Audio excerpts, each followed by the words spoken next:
Greetings, sentient beings. This broadcast is not intended for children. There will be strong language and adult themes. And with me here today, as always, we have the lovely Jenny Morgan. Hi, kids.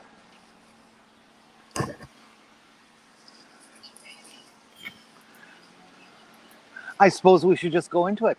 Today, I am coming from downtown Houston.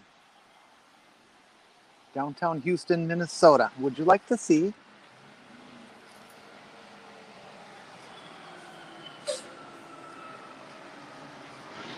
There we go.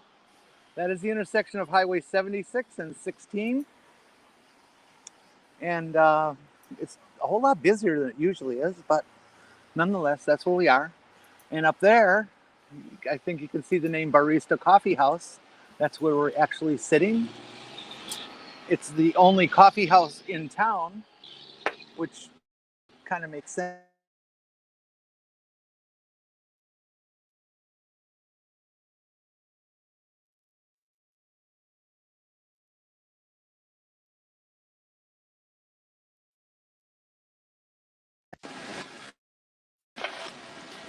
Hi, did we get cut off?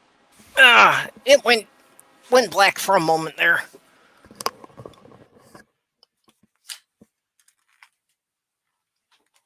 Well,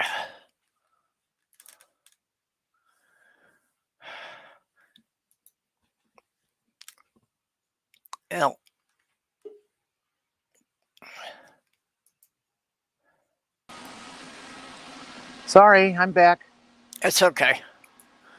What did we get to see? Where did I get cut off? Yeah, we've definitely got a bit of a delay on YouTube anyway. Okay. Where did I get cut off?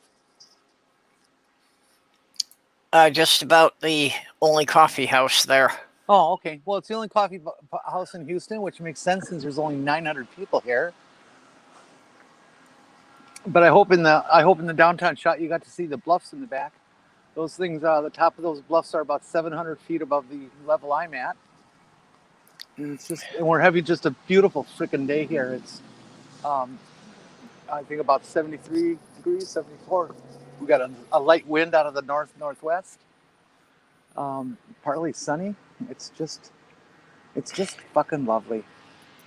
Okay, and we've got in the side chat, Doc Fearsome, Greg Hartwick, alias fake name, Sandy, and Claire Bear, and Godless Scummer. Well, that's neat.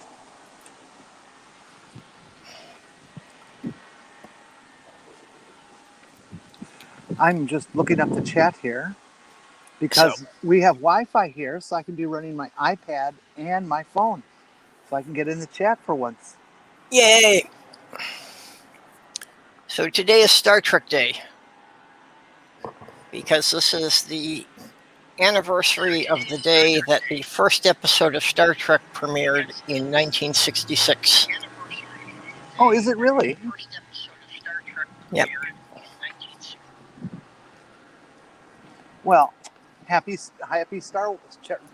No, I almost said Star Wars. Happy Star Trek Day.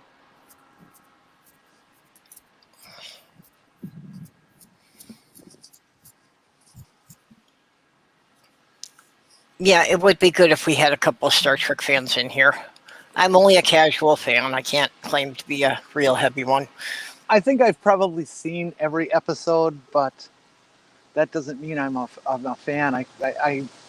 I know the plots of a couple of them just because I've seen them so many times, like the Tribbles and the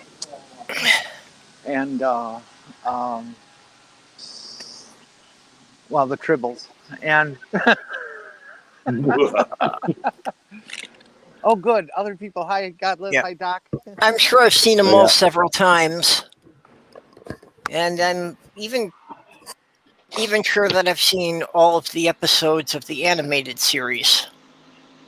I've never seen any of those. Well, that had an interesting history because the intro of the original show says our 5-year journey, but the show only ran 3 seasons. Mm-hmm. Well, and the animated series was actually made from scripts that Roddenberry had sketched out for the remaining 2 seasons. Oh, I didn't know that.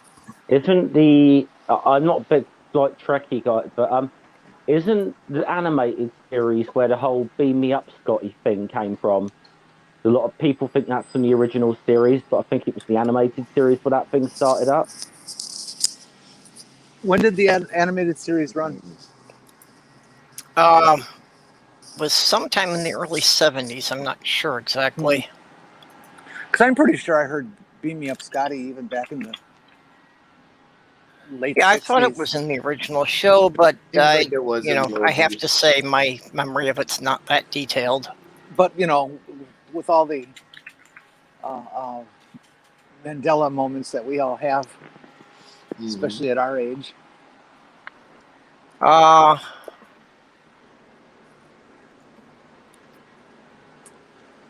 I should have worn my yeah, the sunglasses. animated series was 1973. Okay. I was Yeah. negative 1 years old. I was pretty much done watching television by then. Yep, 1973 and 74. And it did have the voices of most of the original cast. Oh. Maybe I'll have to catch those. Yeah, it was, the typical, very cheap early 70s animation. Did Roddenberry actually produce and direct these scripts? Or just write? Well, I don't think he even actually wrote them. I think they were just kind of skeletal outlines that he had done. Okay.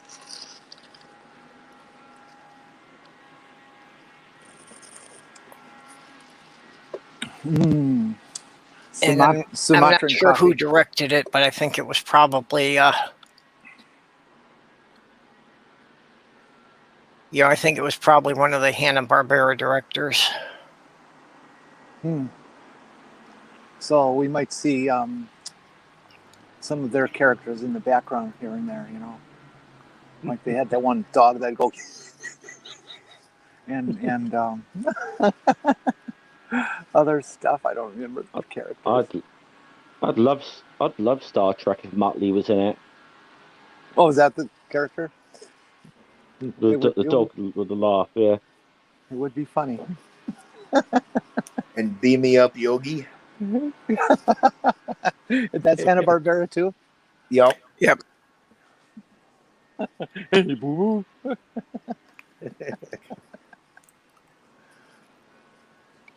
I see that Yogi Bear has a... Oh, poop, what is that? I think it's an insurance company ad or something. So Yogi Bear is still not dead. Was it Yogi Bear that said it's deja vu all over again? Yes, he did. Yeah, and that was he had all these weird, inane, self-collapsing phrases you would say. He was not very good at sentence structure. That is true.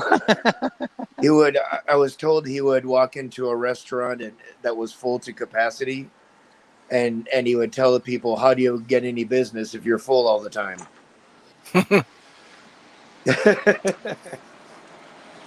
That's the answer. Oh, hey, Nerdy. And Godless Sewing. That was a big tractor that went by.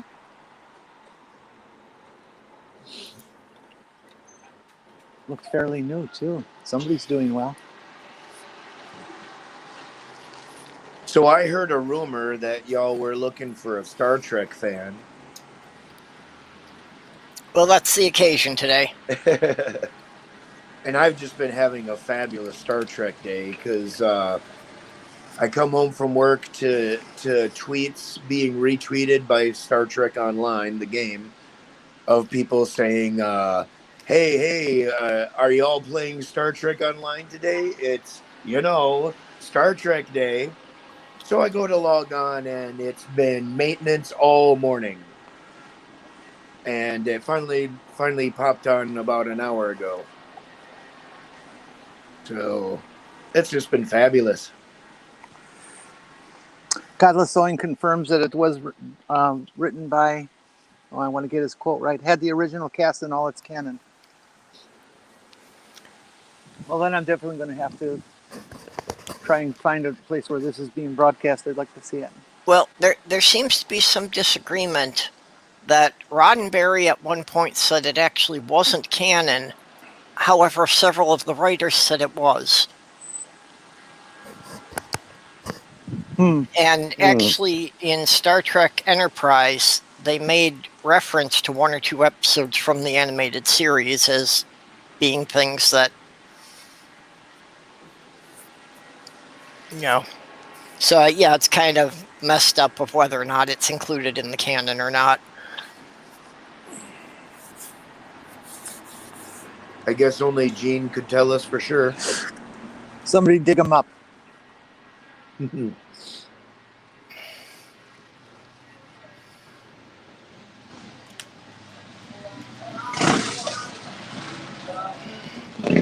I can't believe the traffic here today. This is shocking.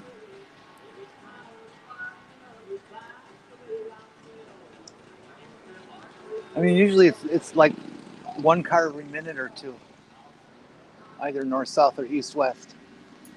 This is just nuts. Coming into town or leaving? Either or.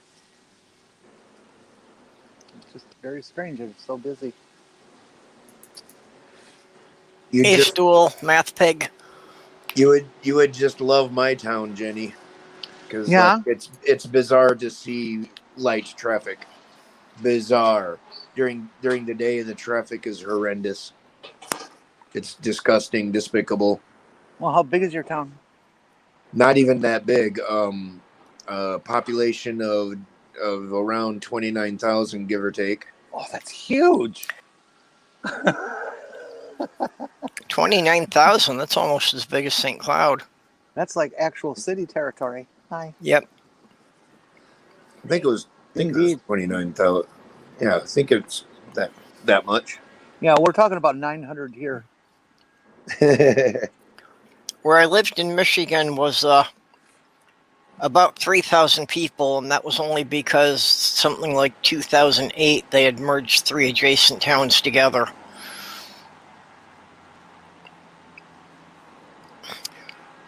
And there, the only rush hour we had was at bar closing. Last census done on my town, it was a little over 20,000. Just waving at the chief of police here.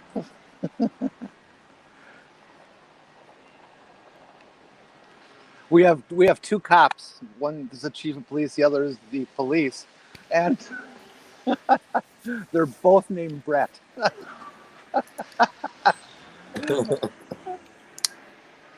Greg, we managed to stay on topic for 13 minutes. Well, no, actually, because we start out with Jenny giving the scenery of the town. So, well, that's not topic. That's just the established. Yeah, no. Isn't it? Yeah, but we took a few minutes off at the beginning for that. So we had almost 10 minutes on topic. No, that's part of the show. That's better than usual. That's the same as introductions. Yeah, it just wasn't part of the actual topic, though. That's all. So we had almost 10 minutes on topic, which is still, more than twice as long as we normally do. I was gonna say that's fairly respectable actually for these streams. Well, we're still on topic, aren't we? I wouldn't mind. Go right ahead, Doc. You have some favorite bits from the original series? Yeah, I was just going to ask. What's your favorite from the original series? I'm not actually, sadly, as well versed in the original series yet. I've been meaning to go through and watch it all. I don't know as I've seen every episode. I don't know. I guess probably the Mirror Mirror episode is currently my favorite. Where they meet their evil doppelgangers. Oh yeah, that was a good one. And that whole subplot line and whole thing has been tapped into a lot in the subsequent series. There's mirror universe versions of everyone except Voyager. I don't think they ever met their mirror side. I think Spock was very, very handsome with that goatee. Yes. He did a goatee very well. Yeah, you should have kept that. The mirror universe is a pretty common trope in all sorts of writing. Pretty much any science fiction or fantasy series winds up doing it at some point. And how prophetic, because it is an absolute fact that people with goatees are evil. Oh, they are not.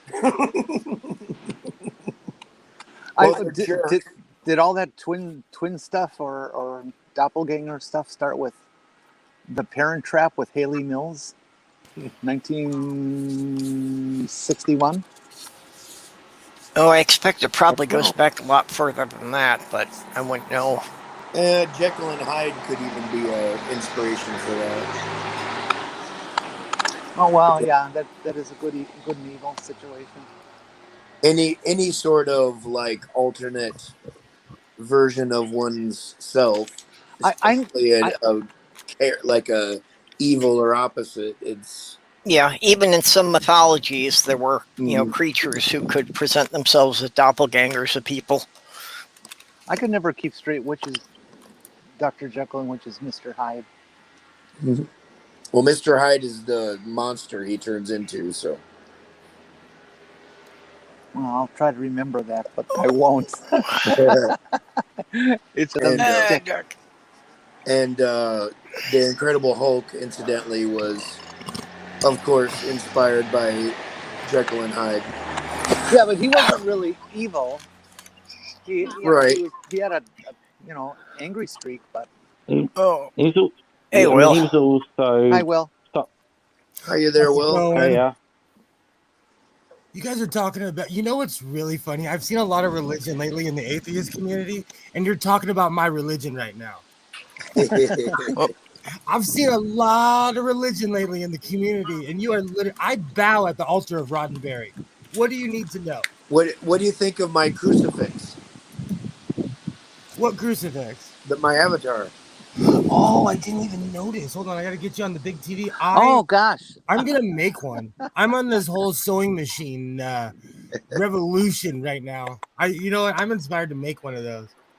All right, so the original series spilled over to the cartoons, and when the movies started, they threw away all the uniforms. So in the first movie with Voyager and Captain Decker, they had all new uniforms because they had gotten rid of everything because it had been so long since they had filmed anything. Yeah, a lot of props from the original series wound up getting trashed just because they needed warehouse space. That's why the first Star Trek movie looks like an actual 1980s sci-fi. Like it looks like a lot of other movies. And Wrath of Khan is the greatest movie that was ever made. I'm here to fight. Discuss. I came to fight. For me, it's a fight. It's an internal struggle between Wrath of Khan and Undiscovered Country. Okay, I agree with you because one of the greatest lines ever is when Kirk and Gorkon are talking, and he says, one of the hardest things about being in the new world is having to live in it. And I feel like that with all this, a lot of new age stuff. It makes me feel old when people say, oh, this or that. And it's true. Mm-hmm. Like, I haven't seen all of the movies, but of the ones I've seen, I think Khan is probably the best. I like Wrath of Khan just because it was the only one that really tied directly back to the original series. Ricardo Montalban is quoting Shakespeare throughout the entire movie. It is an amazing movie. Even to his very last line is Shakespeare. He was the best actor Star Trek ever had. He series, movies, on that one. Anything. He's very good. And in Undiscovered Country, General Chang was quoting Shakespeare all over the place. Yeah. Exactly. You cannot appreciate Shakespeare until you've read it in the original Klingon. See, I love that movie too. I'm biased towards that movie, but it's not It's nowhere near Wrath of Khan. And I want to say the 5th movie with Spock's brother and Cybok is a good movie. It is. You know, I like it. I love that movie. And in the end, one of the most legendary lines ever when what does quote God unquote need with the starship? Thank Sorry. you. Great. No. It's I couldn't contain it. It's so true though. It's one of the greatest lines ever. What does God need with a starship? And then Kirk was like, he's like, what's your name? And Kirk's like, aren't you God? Aren't you supposed to know that? I still laugh. I've been watching that movie. Yep. Good time. Which one was that? That was the 5th movie. Yeah. The one that opens up with rock climbing. The Final Frontier. Undiscovered Undiscovered was 6. Yeah. The Final Frontier. Yeah, I think it was Final Frontier, wasn't it? Yeah, it's because they go to the center of the galaxy. Yeah. I need better lighting in here. Okay, I definitely have not seen that one. Or Undiscovered Country, or Yep. The 4th one with Wales is definitely up there too. Yeah, that one's a little Really? odd, but it is funny because It had a lot of good lines in it. yeah, well, like, it was fun because they came back to our Earth. Yeah.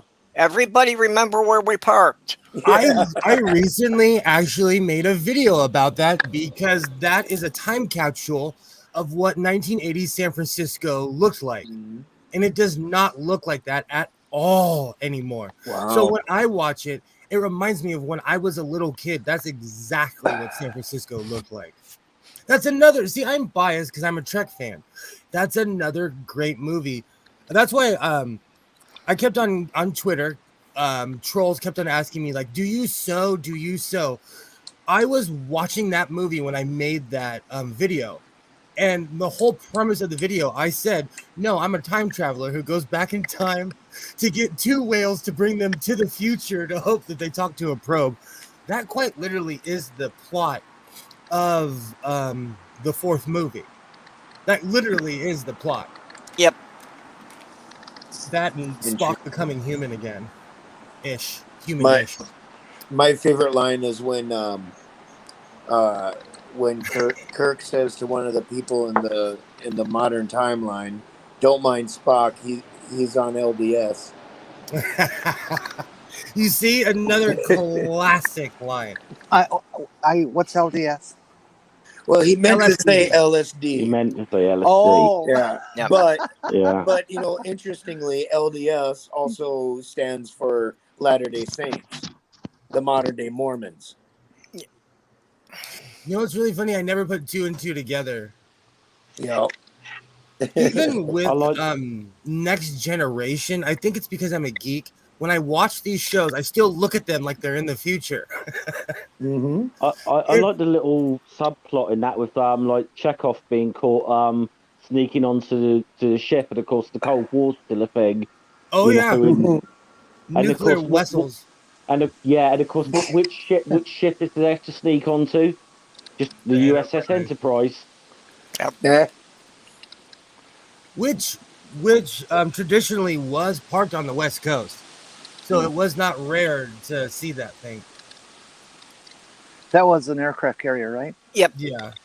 We get some huge boats around here because we have the Pacific Fleet, especially in a place like San Francisco. I have always wanted to see a military port. Just those ships are just so big. When I lived in Portland, they would bring in the small ones in the Willamette River, and they're huge. They're huge, the small gunboats they would bring in, and I'm like, man, it's unreal when you see an aircraft carrier. The Lincoln is the size of a city. It is a city floating on the ocean. How long is it? You know what? That's a good question. Alexa, Yeah. What's the size of the USS Abraham Lincoln? USS Abraham Lincoln is 1,092 feet long. So that's a little over 1/10 of a mile? No, that's a little over 2/10 of a mile. I saw a documentary on it, and it's So that's getting towards a quarter mile. Holy shit. Yeah, close to a quarter mile, yeah. This It's, town is a quarter mile. it's one of the largest ships that we. It's the most technologically advanced ship that we have. Vin Diesel could have a race on it. Wow. That's just hard to imagine how big that is. Exactly, in Alameda. Sandy is right, in Alameda. That's where the movie. That's where they filmed it at the movie. I'm a Star Trek geek. I have a uniform which I showed off in my my video. Go subscribe to Godless Sewing. I have the First Contact ship. Yep. I have a T-shirt that says "Nobody puts baby in a corner," and it's Picard holding up Riker. Oh yeah, that's cute. I never liked Riker. What? I'm sorry. What?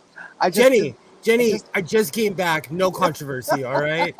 No controversy. All right. Yep. I've gone full Riker with my beard. No. It's turning kind of white. I've gone Riker with this. No. After watching just one season of Next Generation, I started a pool for what stardate would Riker have more illegitimately alien children than Shatner had, than Kirk. Riker is the Mac. I'm gonna beam down and take all your women. I really did like the Next Generation movie with what Cochrane. That's another another great First movie. Contact. First Yeah, Contact. That's a good movie. that one I really liked. When I remember when I was a kid, I saw that in the theater with my family. My pops cheered at the part where where Data missed the ship and he's like, "Resistance is futile." Star Trek is amazing. I loved it at when Cochrane met the Vulcans. They do the Vulcan hand sign with the split fingers, and he can't do it. I loved it. You see, and that's another thing that speaks on another thing. Like in history, we hype up people so much. We put them on these pedestals. Do you know, if you met half your heroes, they'd hand you a bottle of whiskey and tell you to light their cigarette, you know? At least from back in the day. And that's how I like how they made Zeppelin Cochran a real person. Yeah. That's why one of my favorites is Abraham Lincoln, or is Ben Franklin.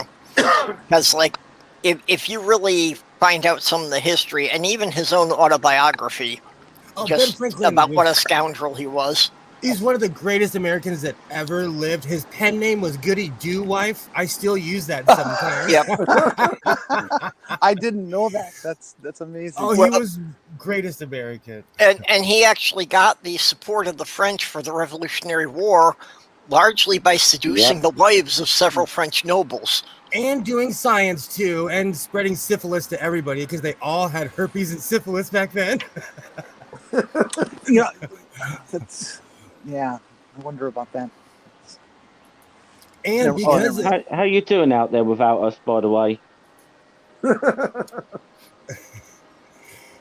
Going okay? Who are you talking to? You colonials, how you doing? Americans. How you doing without us? Yeah. You know, guys. sing the song. without you Don't guys? make me sing the song. You know, Well, guys, if it we weren't- can amputate Texas and Florida, we could survive. Yeah, no kidding. Can we like do the Bugs Bunny thing where we saw them off into the ocean? Can we just saw Texas off and push them off into the Gulf? You can have Texas back, even though you never had it. We'll give you We Texas. never had Texas. Or Florida for that matter. Yeah, the wall's a good idea. They just build into too far south. Yeah. I've always said this, and you know what? Cancel me. I don't care. I have never liked Texas politics ever. Oh, Ever. It's the only state in America where you drive through and you're scared. I've been to Utah, pulled over 9 times and still was not scared. Texas is a place where you could disappear, no matter who you are. It's in some of these back, out in the middle of nowhere towns. did you hear what that stupid ass governor said yesterday? I saw it on Twitter. I've been ignoring it because America has lost its damn mind. America has lost its Yeah. Okay, what did he say yesterday? Well, Yeah, he said that this new abortion bill does not need to have an exclusion for rape or incest. And the reason for that is because they're going to rid themselves of all Oh Yeah. my Oh, God, that's I such heard this. bullshit. I heard the one line from it. It's like, And- did he say anything else? And I'm just thinking, well, how do you know they're a rapist to eliminate before they actually commit a rape? Has he What in been? the hell? Well, has he been reading like any Philip K. Dick novels or anything? I'm just wondering. Yeah. I question whether or not he reads anything. That's the charitable. That's the charitable interpretation. He's either read that or he's watched the film Minority Report. So Another movie I never saw. Oh my god, that is insane. Yeah. What, the governor, or the fact that I haven't seen Minority Report? No, the Texas governor, yeah. Yeah, it's pretty sad. I didn't actually catch that. You said you're a minority of one? Is that what you said? No. Oh. No, Okay. I said I've never seen Minority Report. Oh, the God movie. bless it. My brain. Because that's something I actually say about myself. I'm actually the smallest minority demographic there is because there's only one of me.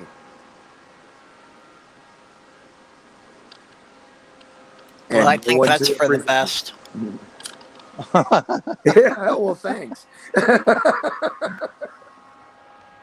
nobody's Who was arguing. making either. all that noise?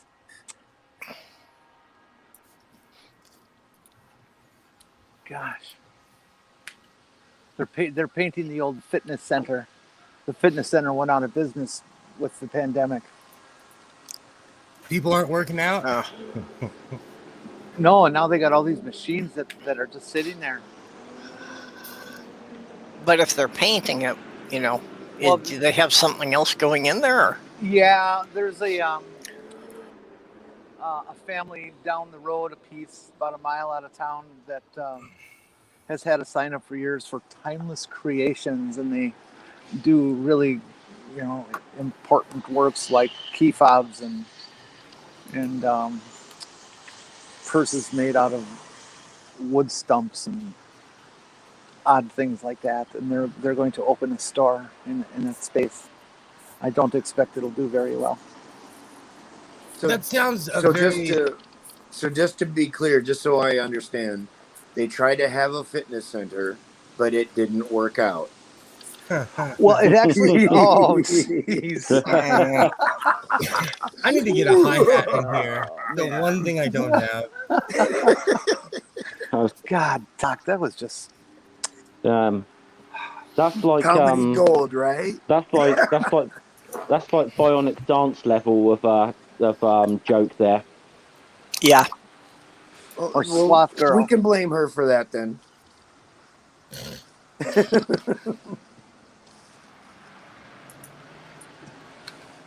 Oh man, I've been I got surgery on my teeth, and I feel like I shouldn't have because I'm in more pain after I got surgery. Ouch. I'm gonna get a whole new mouth, and I'm in the process of it, and I don't know if it's worth it or not.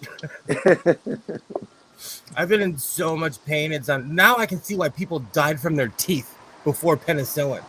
Yeah, you having implants or dentures? Well, I don't have enough space because I let them rot. I smoked for 20-something years, and I would consecutively blow it out of one side. So I rotted away all my teeth on the inside on one side. Really? And so now I basically, I had tooth pain on this one, and I went in, and they were like, oh, you have insurance? You're getting a new mouth. Wow. But it's, surgery is hardcore. And so I have to take weeks off in between it because they went in and took all the excess fragments out of my mouth. But now my mouth is raw. And I have to take pain medication, and I'm not too good at remembering. But my tooth will let me know. I was going to say, I would think it would remind you. Oh, it does. And the crappy thing is, I can't sleep because it's so intense. Yep. Oh, So I yeah. get these I've been weird there. cat naps. But life goes on. Life is like a box of chocolates. You eat one, you get a toothache. So I have a few questions. If today's Trek Day, has anyone seen Discovery No, or Lower I Deck? haven't finished watching season 3 of Discovery yet. Okay, I won't give it away. Then. See now, I'm probably one of the few people that is going to make the controversial opinion here. I actually like Discovery. I I love love it. Discovery. I It love seems to I be love the shit out of it. I love it, love it, love it. One of the reasons we live in a modern era where fans have contact with the people who make the shows. Back in the day when they changed the Klingons, people wrote letters, but the writers didn't care. Nowadays, everybody has access to the show, Mhm. and people complain so hard about the Klingons that they literally did not put them in season 3. and well, let's be honest though as well. Science fiction fans in general are generally ones who almost I feel sometimes like, and I'm saying this as a sci-fi fan, we look for things to shit on in a show. Oh, absolutely. Absolutely. That's well, been one and thing. it's not necessarily even that the fans have access to the people making the shows. It's that with social media, the fans can generate enough publicity to kill a show if they don't like what's going on. I don't get that. But see, I'm old school. If someone puts out a product, you either watch it or you don't, you know? I'm not going to complain about something that I'm not going to watch. But that's me after how many years of Doctor Who getting beat up because she's a woman now. So I'm over fandoms and hate videos like, oh, I hate this franchise. No, you hate women, or you don't like change, or it's always something inside of that person. Yeah. You know, I can kind of see it both ways. I do understand being annoyed that the property isn't being used in a way that and all that stuff. But I'm sorry. yeah. But Ox was just a little outrageous there. But on the other hand, it's a fictional show, and it's really nothing to get in a twist about. exactly. The change of Klingons for Discovery, I was a little annoyed about it, kind of, but they kind of grew on me, and they are neat looking, and it's like, you know what, they did this with the Klingons before, with the motion picture. Exactly. In the motion picture was the first time that we see a Worf style Klingon. Mm-hmm. And up until then, they were a bunch of white guys painted dusty brown. Yeah. You know. Not much different from humans. Yeah. Yeah, so exactly. They did it before. It's new artists working on it. It's a new artistic vision. It's fiction. Not everything has to be so meticulously woven together that you can't just let the next generation of artists have a little bit of freedom there. Look at comic books. I think how much Batman has evolved over the years. Yeah. I think I recall in English class back in high school when we were doing the stuff, standardized stuff on Shakespeare, the teacher was talking about how when Taming of the Shrew came out, that it was not liked very much, and everybody complained about it because it was so different from his other dramatic writings. I don't really know the accuracy of that, but I remember Miss Udiger saying that. Well, I thought one thing that they really missed out on in Star Trek was just that they continued to make all the aliens so humanoid. When they came to Next Generation, they should have gone to Jim Henson, and gotten a couple of random characters, even if they never had speaking parts, just to see them walking past in the corridors. They had to have a couple of leftover creatures from the Dark Crystal they could have put Starfleet uniforms on. See, I don't know how much I agree with that. Why? Well, this is going to show my bias towards human beings, I guess. Mhm. I don't understand why aliens always have to be such bizarre humanoid figures, like a Jar Jar Binks or what, the big fat slug that captured the princess, or Jabba the Jabba Hutt. the Hutt, yeah, Jabba. yeah. Why are these kind of creatures Well, but exist? The Klingons. Okay, I can dig the Klingons. They got a few different Yeah. differences, but the writers have to think about stuff like, okay, if you got a guy with this kind of a bizarre hand, what the hell are they going to be able to build? And so I just don't like real super freaky aliens. I don't buy it. well, if you think it's about more it. reasonable because they're evolve on different worlds. Exactly. And, Well, We're a product yeah. of our environment. So and imagine realistically, aliens should be far less anthropomorphic than they are represented in most sci-fi. You should very rarely see humanoid aliens. and not speak English, or in the case of some really cool movies I watch, Chinese. It's always funny how in sci-fi movies it's always they speak our language. That's Yeah. why this one of my favourite lines from The Simpsons ever was with Kang and Kotis, and the Simpsons are, "What? Wow, you speak English?" He says, "No, actually, you speak Rigelian. Yeah. It's just by an amazing coincidence the languages are exactly the same."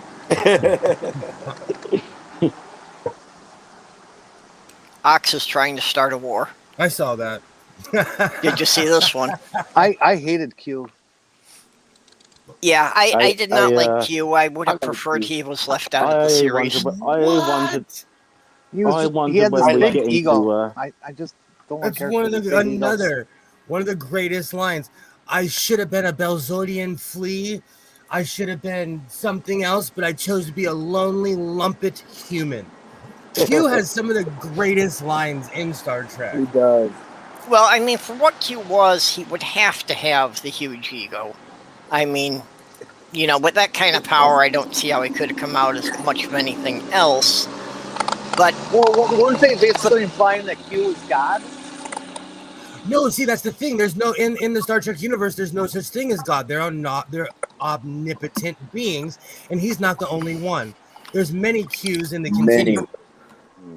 And So- there's many other alien beings completely outside of the Q continuum that are seemingly omnipotent. See, that's one thing I love about Star Trek, and we haven't even touched on the greatest Star Trek show ever, Deep Space Nine, with the greatest captain ever, Ben Sisko, who was Wormhole Jesus.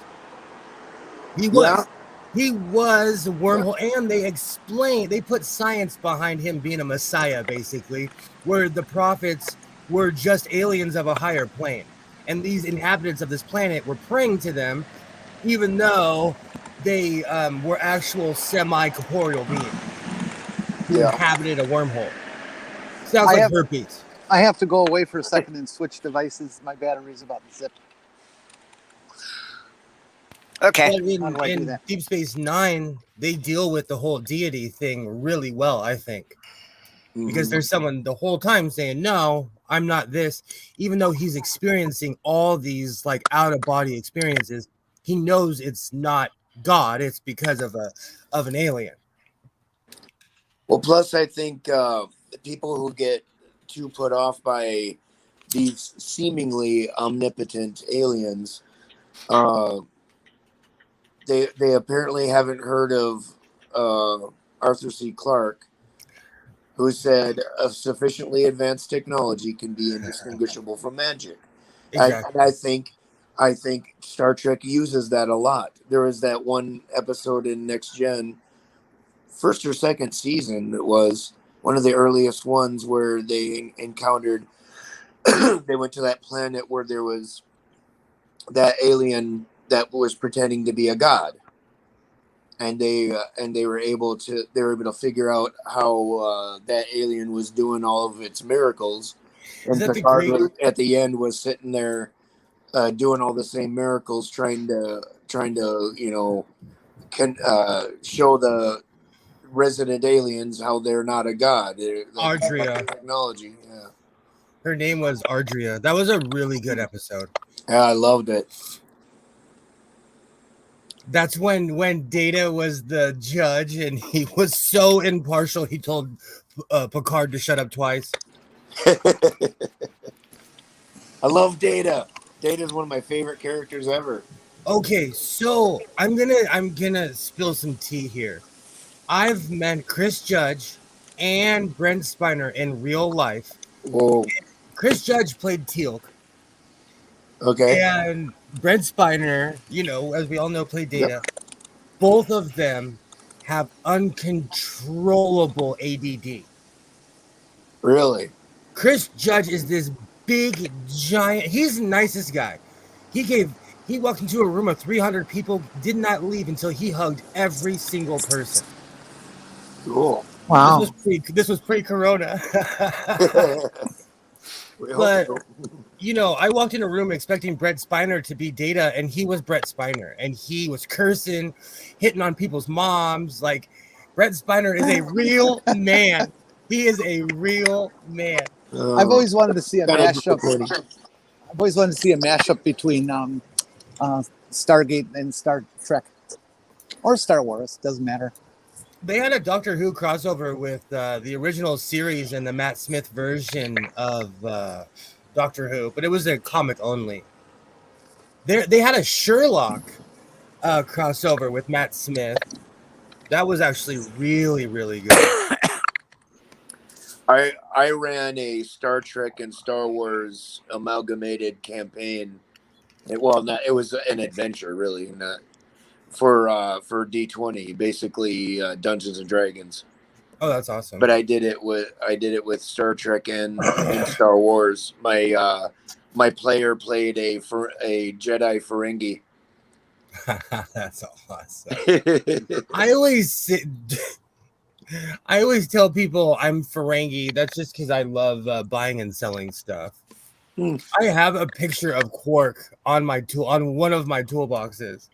You do have the loaves for business. Well, I bet you could find a plastic surgeon who could do that to your ears. Yeah. Hey, you haven't seen me when I was a kid. Are you kidding me? I spent years pinning these guys back. For years. Let me tell you, kids. Let's do a really quick talk here. Coming to the sewing circle. Back in the days, I looked like Will Smith. My ears were literally like this. I'm not kidding you. Oh dear. So what I did was I shaped them with hats, and I'm not kidding you. From junior, you can see my ear is pinned back right here. If I sit like this, because the rest of my ear sticks out, but this part doesn't, because I would always put hats on top of it. Holy cow. It worked, and it pinned my ears back. Oh wow! It will. Yeah, that will work eventually if you do it enough. You would never notice if I didn't tell you. No, I wouldn't. I guess. All right, here's one for you. This is a you can't unsee it moment. If you take a look at Stephen Colbert, his right side ear is misshapen and completely different than his left. Oh, and he pointed it out once to the audience with that label on it. So you just reminded me of a really creepy story about Denzel Washington. There's a picture of him with his hand out, and his finger is completely in the wrong position. And someone asked him, they're like, "What's up?" He's like, "Oh, I broke my finger 30 years ago. You just don't see it in movies." He never got it corrected. Yeah. So with all the money he has a finger that is completely off, and even in the movies, you never notice. I have worn glasses for so long that there are literally grooves in the side of my head right before my ears. I was gonna say, if it works on people's feet, I suppose hats would work on ears. I think I'm playing. And the sad thing is, it's like Purple just said, like, she's been doing it so long, those divots are there. I get hats a certain size so they go over my ears. And now it's one of those things where it doesn't even feel right if a hat isn't over my I ears. must say, I always did wonder why you wore your hat over your ears. Because it makes perfect sense. I had freakishly large ears, but like I said, you would know. That's something I corrected years ago. But it's kind of like people that get gauges in their ear. They have to slowly make it bigger. You know? Yeah. Oh, yeah, that's one I don't understand either. Well, it's Western culture meets African Yeah, culture. yeah. It's Yeah, it's Creaky one of those- Blinder has those. I'm not saying this to be cool or like, oh, I'm a tough guy. Those things are really cool until you go to jail and they make you take them out. And then you have these giant like Handles. Bag loops. I knew this had happened in the chat, but I think we're almost getting a little Star Wars versus Star Trek thing going in the chat here almost. Oh dear.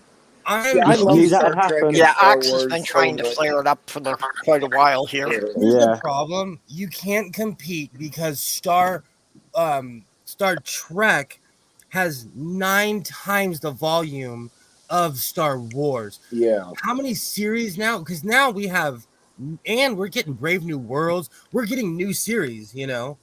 And I Yeah. know Star Wars does as well, I don't but think I'm so biased. in a lot of ways, I mean, look, I will say I'm more of a Star Wars fan, but I think in a lot of ways it's difficult to compare the two franchises really, because I mean, Apples Star and Wars, I'd oranges. say it's always been more of a sort of a fantasy in outer space rather than like really a science fiction thing to me. Whereas where Trek is a little more just straight sci-fi. But Yeah. Star Wars is a space western. yeah, Western. I thought of it more. And the last time I said that in front of Bionic Dance, I got into about a 3-week argument. Oh, Really? I was about to say, Well, a long time ago, years ago, well, the original. she made Oh, a video sorry. about that, and I'll get in a fight. I think Star Trek is a western, and I can't go a day without bringing up Blake 7. But Blake 7 was based after the Magnificent 7, so they blatantly, if you ask the actors, they're like, "Oh, we're just Magnificent 7 in space," Yeah. So a Well, I'd lot of say these that shows. the original. I mean, the original Star Wars film, in a lot of ways, had a lot of elements of a classic fairy tale in a way, with the sort of Yeah. characters you had in there. Lost Princess, Medieval Sword. fantasy. You got princess, your farm boy who becomes a hero. You got your pirate. You got the old wizard. It's got all Well- those sort of little things, isn't it? Well, The lightsaber is Excalibur. It's such a conflict of technology. Why would you put all this technology into a sword versus a phaser that you could shoot from 100,000 yards or something? Yeah. Okay. Why would you do that? Although I agree with what Jenny is saying 1,000%, and I will almost argue the exact same argument. Lightsabers are cool. They Yeah. are absolutely cool. Well, I I agree like with the you. idea of going and cutting someone in half. They're It's probably useless. more about tradition too. I The agree. original Star Wars movie was written to a template because George Lucas was a student of Joseph Campbell. And if you look at it, you can look at it step by step. That Star Wars is written to Joseph Campbell's Hero with 1,000 Faces. Mm.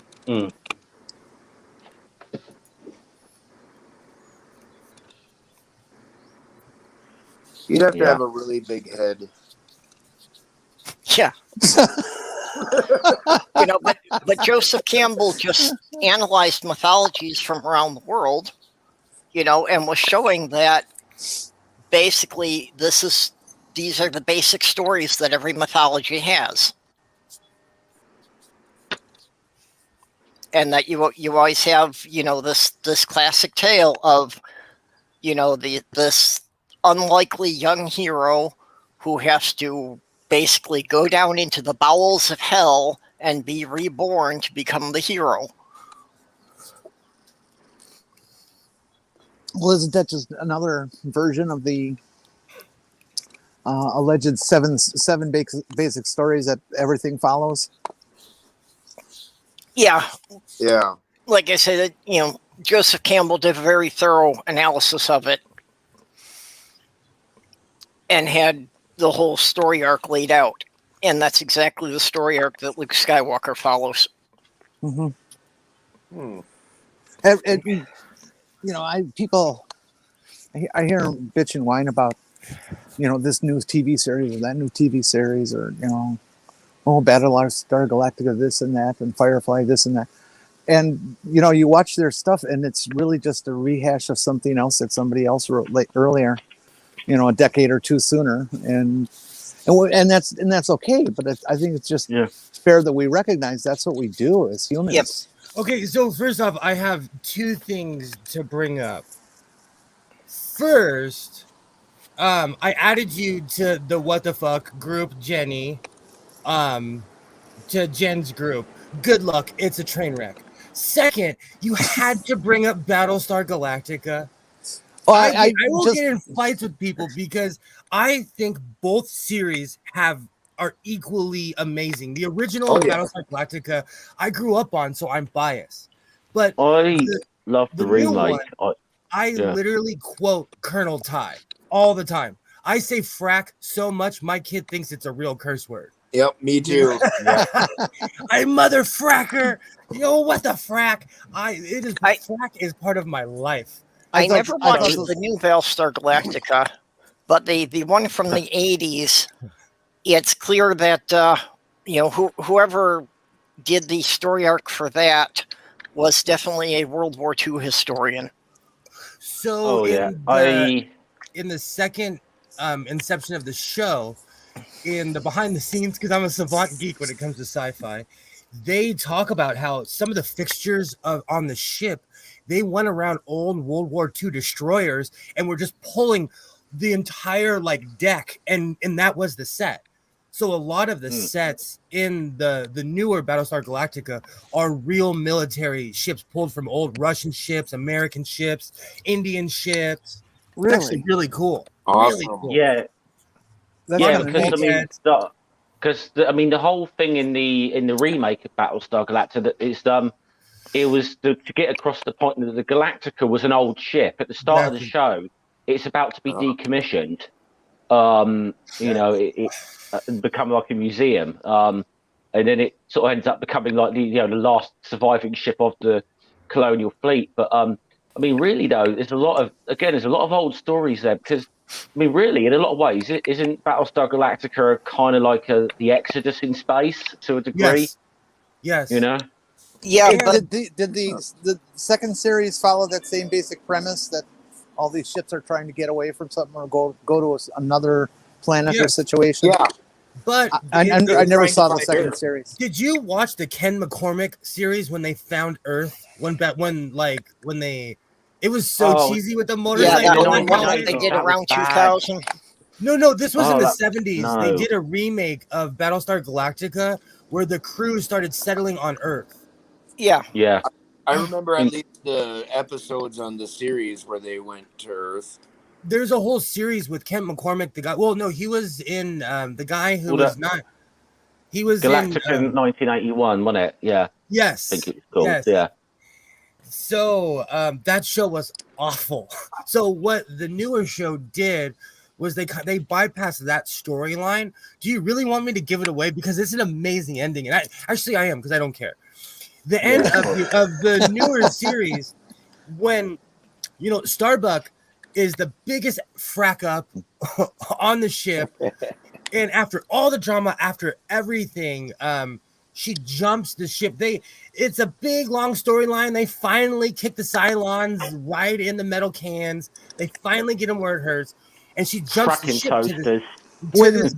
Starbuck is a she in the new one? They changed the show. They changed the show. Yeah. Interesting. Oh, Katie Sackhoff is a badass. Is awesome. Katie Sackhoff is a badass. I pretend to be her sometimes. Well, So, I'll tell you what.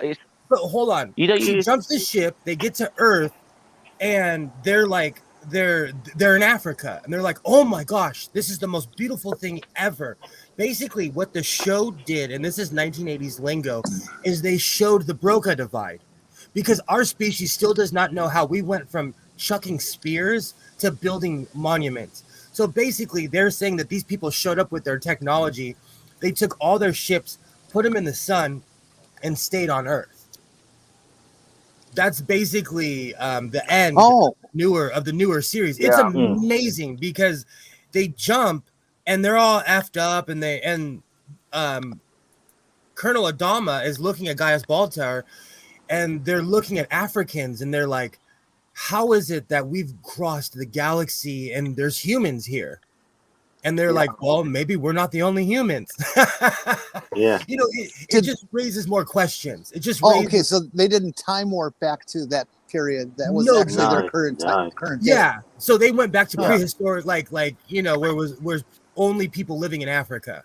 So I Interesting. Yeah, loved the end of that show. it was like the events were set like a quarter of a million years ago. Effectively, that's the big twist at the end of it.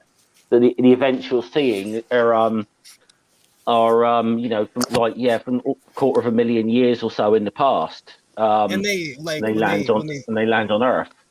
I love that show. And when Or they maybe- they throw their ships into the sun, and they have this line, they're like, oh, that should give us an extra million years or something, you know. Maybe Yeah.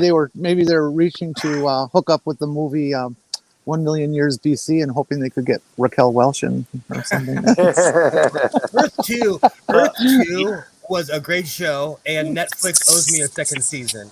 I know that show was made 35 years ago. Which movie? Second Earth season? 2, Ah, yeah. it was an old Fox show. Yep, I remember it. but, I don't remember it a lot, but I remember it fondly. But you What- know, sorry, you know what I was saying. Oh, sorry, I think there's a bit of lag go ahead. here. Go ahead, Jeff.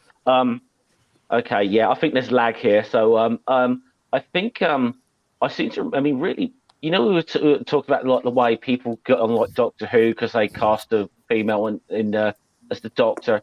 You had all that sort of same crap, didn't you, when they cast a woman as Starbuck? Until you actually see it, and a lot of them are like, oh, actually, no, she is really Katie Sackhoff is really fucking good. Are you this, kidding? You know, There's Is she really good or episode is she really hot? both? No, but there's an Okay, episode well, where there's fair a enough. mutiny. No, there's an episode where there's a mutiny, and like they're about to take Leah Dama, and she walks up and she just starts shooting people, and she's like, you know what? I've tried dying. It sucks. Who wants to join me? Like, just she came out so gangster in that show. It's not even funny. It is Adama became female too? no. No. Lee Adama was General Adama's son. Oh, okay. Yeah. Leah Dahmer is Apollo, effectively. Is Jamie Apollo. Bambier. I love Jamie Bambier. He works out. You guys Yeah. should all go look up Jamie Bambier.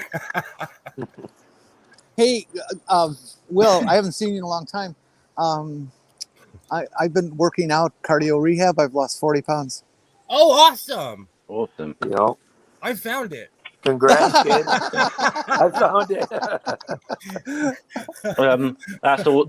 That's awesome, Jenny. And just to wrap up the Battlestar thing with what you just said there, that is so awesome. So say we all. So say we all. Yeah. Do you know they went and testified, like when that show was in its height, they went and testified in front of Congress, and they all said, so say we all. I can't even remember what it was for. It was during the Bush era, so somebody was probably trying to get rid of decency on TV, or that's what the Bushes are good for. Yeah. Yes, let's eliminate all decency on TV. I'm for that. Well, Dan Quayle tried to bring down rap after Ice-T made the song Cop Killer. Yeah, I remember that. Forget about 1989 and 1990. Like, Dan Quayle literally tried to destroy what we consider rap because he didn't like a song. So it wouldn't be the first time. I'm killing my camera because my battery is just getting eaten so fast. I'm down to 40% already. StreamYards kills phones. Yeah, I'll buy that. Doc is our resident expert on that one. Oh yeah. Although my new phone works a lot better. It has switched off a couple times. But actually all it does is bump me out of StreamYard. That's the worst it's done. It hasn't actually like shut itself off from overheating yet. But it does a lot better. I still have to hold it up because it gets hotter if I lay it down, but I'm surprised that Jenny's always been able to stay with us as much as she does, because it seems everyone else that tries to use StreamYards on a mobile device winds up having all sorts of problems. Well, I'm usually in a situation where I can stay plugged in. See, that's for me. I'm normally on my phone during these, but I quite often have it plugged in and charging at the same time. So Harmonica Man brings up a really good point. I forgot that Chipper Gore did try to kill Rock. Yeah. In the 80s. Oh yeah. So in America, we used to have decency laws. That's why when Cop Killer came out, the right lost their brains and literally tried to shut down an industry. Well, do you remember the Senate hearings and Dee Snider at a Twisted Sister? Yes, I do. And he absolutely wrecked them. Especially when he sort of implied, because he was talking about the song "Under the Blade," and which Typical was sort of saying was was about sadomasochism and stuff. And Dee Snider said, "Well, I can't help it if Miss Gore's got a dirty mind." And you could see, just see the look that Al Gore wanted to jump over that desk and fucking smack Dee Snider for that. What's really funny? Because of that is one of the reasons that I couldn't vote for Al Gore back in 1999. He was so PW'd with his wife. That's why he was in that position. It was her movement that it wasn't his. He didn't initiate it. She did. And they never stopped though, because like I said, Dan Quayle tried to kill rap. Like if you got on their radar, they would literally try to take down your entire genre. But the thing is, it was always backfired every single time. Because the thing that came out of those like hearings in the 80s for the Tipper Gore and so on was the whole explicit content warning on label that you got on CDs and stuff. Which you just guaranteed that those records sold more. And was it a band Cannibal Corpse? Later, the Republican senator, what's his name? Bob Dole, the guy who ran against Clinton. Yeah, he said something about disgusting bands like Cannibal Corpse, and it's like suddenly everyone's like, "Oh, who are these guys?" That's why the industry went with the warning labels thing, because they knew that marking something as being prohibited was just going to get teenagers to buy it. Quite literally, what Jeff said is what got me into Cannibal Corpse, because my mom would take me to Target, and Target would not sell anything that had a sticker on it, and all their CDs were censored. My pops, not knowing any better, would take me to the record store where you could get actual real. And I remember them being like, this band Cannibal Corpse is awful. I remember telling my dad, like in the car, like, I want Cannibal Corpse. A little grommet, had never even heard them before, but I wanted to hear them because I was told not to. Did their artwork get censored in the US? Because it sure as hell did over here. But the ironic thing is that it'd be like somewhat censored, but as soon as you got that CD case home and opened it up, the artwork was there because they tried to censor the fuck out of the artwork here for the album cover. Same with Slayer. Every time I'd get a new album, my sister would be like, "What the fuck is wrong with you?" Every time I'd get a new album. All those were good days. Scaring my cousins. Like, I had come from a big family, and on road trips we'd have to compromise. Everybody hated it when it was my turn for the song. Because I would come with something no one's ever heard of. It was thrashy and angry. Hey, Will, I've been dying to ask you. Talking about music, have you ever heard of a band called Skinny Puppy? No, but I need to. Canadian. You said this to me last time. I'm gonna put it on YouTube. Yeah, you should really check them out. They're very interesting. They've been around since at least 1984. And they're still going.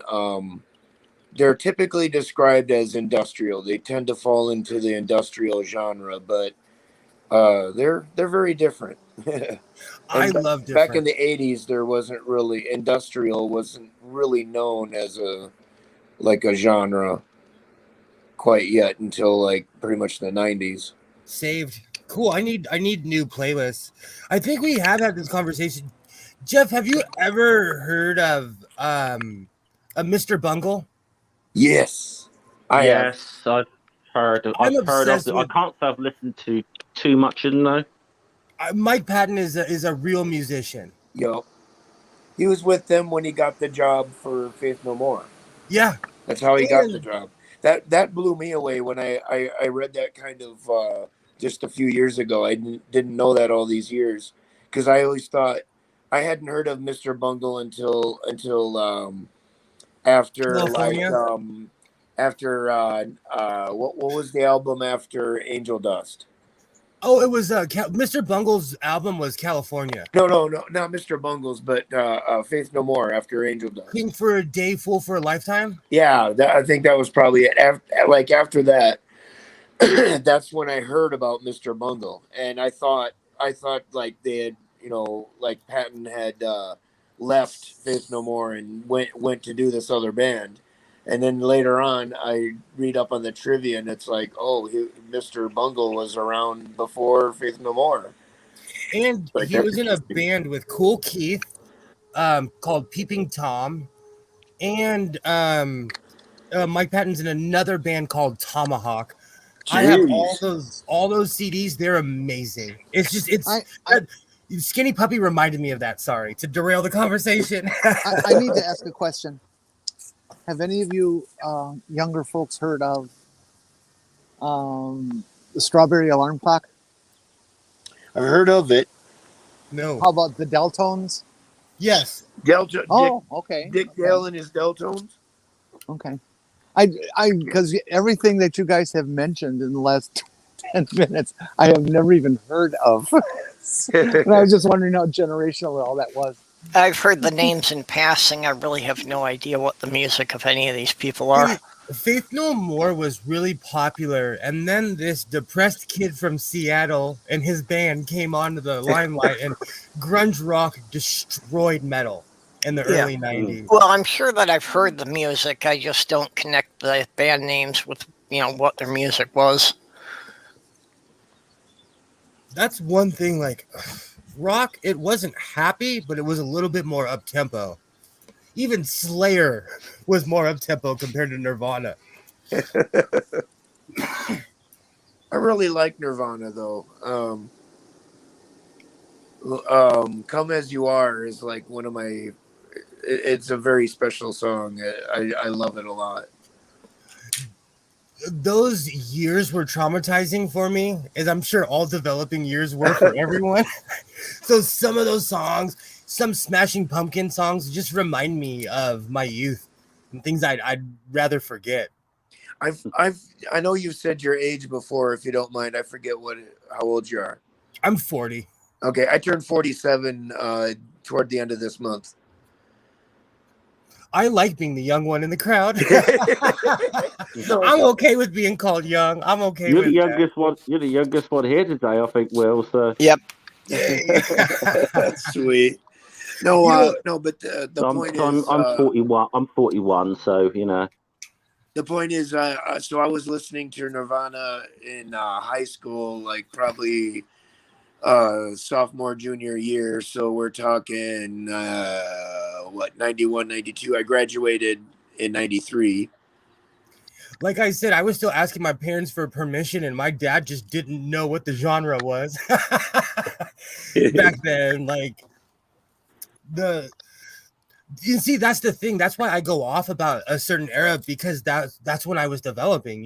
From like 88 on, those were my years. As far as music and sports go. Especially because my baseball team won the World Series my first year, like really being into sports, and then didn't win one until 2 years ago. That was a long wait, but Jeez. No, the Dodgers are back-to-back world champs, so I can't like talk too much trash. Yeah, I grew up in Chicago, so yeah, that's a real drought. That's a, yeah. God, they had it even worse than Boston, didn't they? Chicago for a drought. yeah, the Chicago Cubs win 108 years between World Ooh. Series. You know what's really funny? Like the one sport that I am still really into is hockey. And I shut my mouth sometimes because in my lifetime, my team has won 2 cups. And like, if you're a Montreal Canadiens fan or you know, there's people who are fans of teams that they haven't won a cup in their lifetime or in the modern era. Dude, so, you know, look at my soccer team. We don't win anything. So I lived in Iowa my whole life. I have no idea what our baseball team is. Do you know what the Iowa's baseball team is? Barnstormers? Our football team is the Hawkeyes. Yeah. I don't even know what the fucking baseball team is. Nowadays, there's a million AAA and AA baseball teams across America, which is really weird. But that we'll talk about funding some other day. We're having a great conversation. I personally detest sports like you wouldn't believe, but I'll tell you, in America, we should never talk trash about any other country like the Chinese or anything else, because we groom children, we put them in organizations. The only difference is they go home at night to their parents, but they still dedicate their entire youth to a sport, hoping to make it to the bigs, you know, or to a church. You know, when we did that Kwame Brown stream, when I started doing research on him, because I wanted to hate him so much, for as much as he's a homophobe and an insecure weirdo, he was groomed his entire life because he was this giant, tall, gangly guy who could play sports. So for as much, I don't know, I consider him a victim just as much as anybody else. And that's why the founding principle of the Boy Scouts of America was to prepare young boys for service in the military. Yeah, that makes sense. I was a Boy Scout. They get you ready to take orders and to go camping. That's actually what I thought as a kid. It was basically the same premise as the Hitler Youth. I always hated the idea of having to salute people and to be inspected that your clothes were exactly right and your shoes were exactly shiny and that you had to memorize this and that, you know, and all these creeds and codes and bullshit. I always wondered what having perfectly shined shoes had to do with fighting a war in the trenches. Well, it's about discipline. Yeah. Do you know what's really sad? Training is everything. Hold on. Well, it was about discipline and conformity. It was getting everyone to look the same. I still shine my shoes because of the things that I learned as a what would you call it? A Boy Scout youth, not a Hitler youth. I still shine my shoes. Have you noticed that people seem to stop shining shoes? Or is it just me? No. Sorry, Kurt. I don't know. It's hard to, find anyone who shined shoes in the last 30 years. In LA, it used to do, and I'm not even saying this like it's the 1920s, but there was a shoe shine. Like you'd go into any major train station, any airport, there was a shoe shine, a real professional shoe shine. Yeah. You do not see those people at all. And there used to be some of those in strip malls. Exactly. Milwaukee used to be the home to 2 major shoe shine polish, whatever you call that stuff in the can. And I remember them slowly shutting down and going out of business in the 70s and 80s. How do you say this? Is it Mequon? Mequon. I have a ruler that was made in Mequon, Wisconsin. Oh, unless you're Hispanic, then it's Mequon.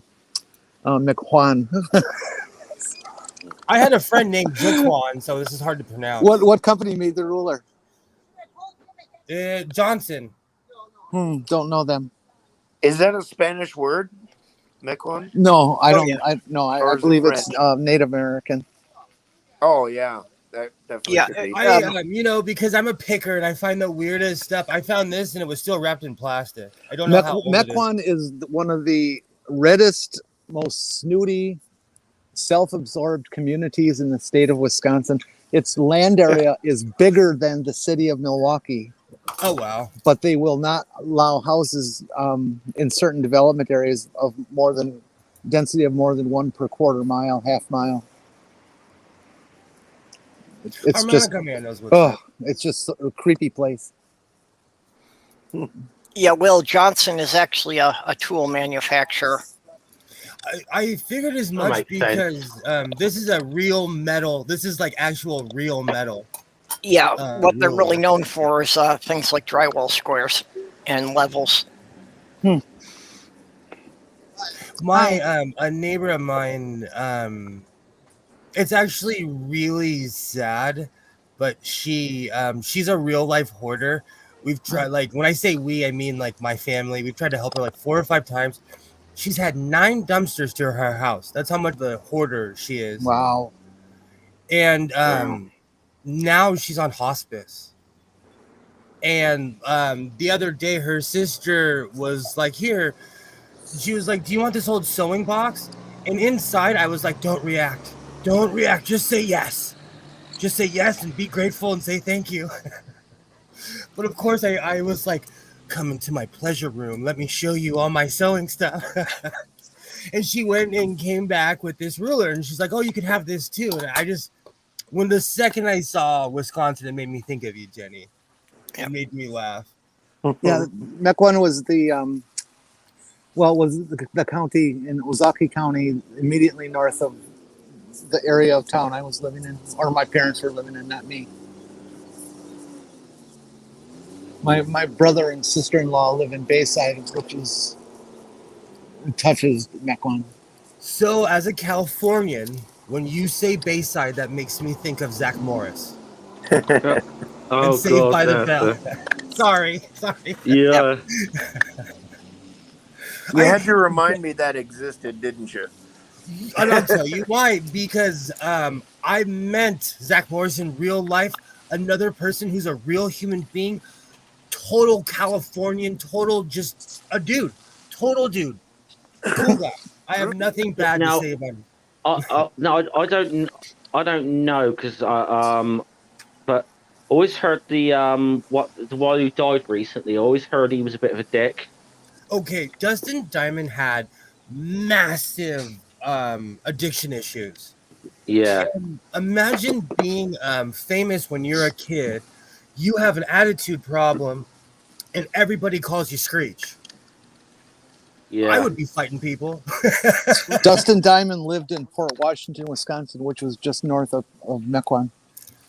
I feel so sorry. He tried wrestling. He was on those obscure, like, oh, I'm a C-list celebrity shows. Like,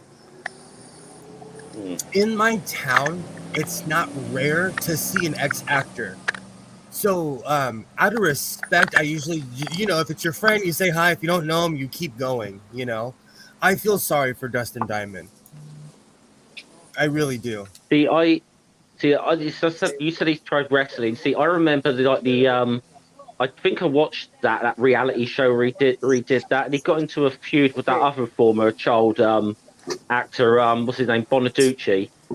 Him and Dustin Diamond got into an actual feud, didn't that? They really didn't like each other. I'm gonna say something. God, this is like total Hollywood Files, 2002. Yeah. Oh, Thank you. Danny Bonaduce is a total a-hole in real life. He looks like it. He's just 5'5". From what I see of him, he's like 5'5", 5'4", and I'll never forget. I went to the Blockbuster on good old Hollywood and Western. I'm so old. I'm saying Blockbuster, and he was in there, and I walked in with my ex-girlfriend and her 2 brothers, who were like, stereotypical LA cholos, but they were nice guys. Like, they just looked scary. Yeah, they like And we walked in, and Danny Bonaduce instantly starts getting insecure. And he's like, "Hi guys, how's it going?" He almost broke my hand when he was shaking my hand because he was so nervous that like these scary guys, and he was totally like sucking up to me. He's weird. He's a weird, shaky guy, and he's like this tall, and I'm not that tall. I'm 5'9". You know. Didn't May he I- get may arrested I- once for getting in a fist fight with someone in public? He assaulted a trans woman in Arizona. Oh, He yeah, picked that's up what a- it was. I think I heard about that. He picked up a known prostitute on the gay side of town and then claimed that once he found out she was trans, that's when he beat her up. But Ooh. the truth This- is they found a pile of drugs on him. He's a piece of crap. They That Hey, found you guys, I have to go. My battery's down to 10%. Oh, okay, Jenny. When I get home, I'll plug back in and Jimmy. see if I can't. If you're still here, okay? Okay, thanks for hanging with us. Bye. Bye. So Danny, I have no respect for Danny Bonaduce whatsoever in any way, shape, or form. He's Yeah, I've heard some rotten stuff about him. He's dead now, isn't he? No, he's still on. Oh, I gotta look that up. My kid is I thought- obsessed with those stupid criminal and world's dumbest shows. Yep. Yeah, Yeah, I that's thought- I remember watching him a lot on World's Dumbest Criminals. So like he's on my TV every day because Isaiah is obsessed with those shows. Now I gotta look him up. It's just Danny Bonaduce is one of those people that like if you live in the Hollywood area, you will see him. Mhm. Yeah, I thought he died several years ago. A few years ago, maybe. I think his wife did in 2007. I'm sure I saw some video on it talking about him dying. Hey, he's 62. Bromall, Pennsylvania. Huh. Yeah, Wikipedia says 1969 to present. So Oh, okay. Oh, It weird. says 1959 on here. It could have been one of those hoaxes. There was Oh, yeah, there's What- so what many was of them, that? though, in there. what was that? The mid to late aughts. There was a trend there for a while of a lot of There really was. rumors of celebrities dying. yeah, They got me with Chumley at least twice from the Pawn Stars show. Yeah. okay, Well, I yeah, hadn't heard that one. yeah. Danny Bonaduce was born in 1959. His first appearance on TV was when he was 10 years old. Oh wow. Yeah, the Partridge Family. I always say this, but the Beaver from Leave It to Beaver Yeah. lives, I don't know, 6 blocks from my house. Whoa, He's that's pretty cool. because I'm a local, he's cool, but like if you just ran up to him, he'd be like, "What do you want? And how do you know me?" Because most people don't know him Really? anymore, you know. I grew up with that show, even though it was reruns. But Me too. Me too. I grew up with Leave It to Beaver. That's why I'm so obsessed with 70s television because I I've never watched even heard of that Yeah, show. I hated Leave It to Beaver. Yeah. Well, That show just annoyed me. Well, it's the show that had the dirtiest line on TV ever, and that Yep. was Ward. You were a little hard on the beaver last night. You I know, do remember watching Partridge Family growing up. I totally watched that. I never got into the Partridge Family when, you know, I can't believe I'm about to say this. I watched Pippi Longstocking as a kid, though. I remember that movie came out. And if you go back and watch it as an adult, I'm like, this Pippi Longstocking is on acid. You know what? I had a weird obsession with Annie as a kid. Annie was awesome too. I watched that too. Yeah, and I think I've just Well- always been into redheads is the deal. I don't know if you know this, but I don't know the Swedish author Stig Larsson is famous for like the Millennium books. Things that like the girl with the dragon tattoo, that series. Mhm. Oh yeah, I haven't seen that yeah. yet. The character in that Lisbeth is very loosely based on Pippi Longstocking. It's if you but and I'll say very very loosely. It's like a little in joke with the thing because the other character's name is Blunkvist. Now, if you know anything about like that, there was two famous characters that Astrid Lindgren wrote in his children's book. One was a boy detective called Kalle Blunkvist, and then Pippi Longstocking. So there's little sort of subtle nods to Astrid Lindgren in those novels. That's really funny. I did not know that. Which is weird if you see those films, you'd be like, "What the fuck? How is that? How is this anything to do with like Pippi Longstocking?" It's really weird to make them. If you, especially considering how brutal though they can be at times. I watch a lot of old British television, and people were just more brutal back in the day. They would say things to somebody's face that you would never say now. And yes, I did start watching Love Thy Neighbor, and because of Penelope, Keith, I've watched 16 different series now.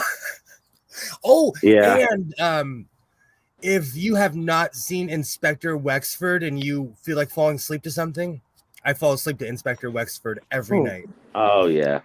The Ruth Rendell mystery thing. I love that damn. I love when I was a kid, Inspector Wexford was on PBS, and because of my asthma, I was home a lot because in like the 80s, before the smog pump was invented, the sky was brown in LA County. That is one application. That's one thing where you can actually show real data of science working, where they invented the smog pump and it helped clear the skies in Los Angeles in my lifetime. I'll just say though, for any Americans there, who if you're sensitive about, shall we say, racial slurs, do not watch Love Thy Neighbor. Oh dear. It is yeah, I mean the whole thing is the sort of conflict between a guy who having a black family move next door to him, and of course the blokes are blooming. It's worse. It's worse than anything like Archie Bunker or anything like that. But what's really funny? Even watching, like in the early 90s, there was a real progressive movement in America where we had a lot more people of color on television. That's where Urkel came up, like Sister. I could sit here all day and name television shows. I watch British television from that same era, and I'm like, what is this racist SHIT that I'm watching right now? Even in good old I'm obsessed with Penelope Keith right now, and I watch that show where she's an MP. No job for a lady. They make a joke about every race you could possibly think of. They go off about Black Sambo, because Sambo wasn't taken out of the libraries until the 90s in the UK. No, it wasn't. Which it's a racist. It's basically like in young. These kids try to rub Sambo's skin off because he's black, and they don't realize it. It's just racist.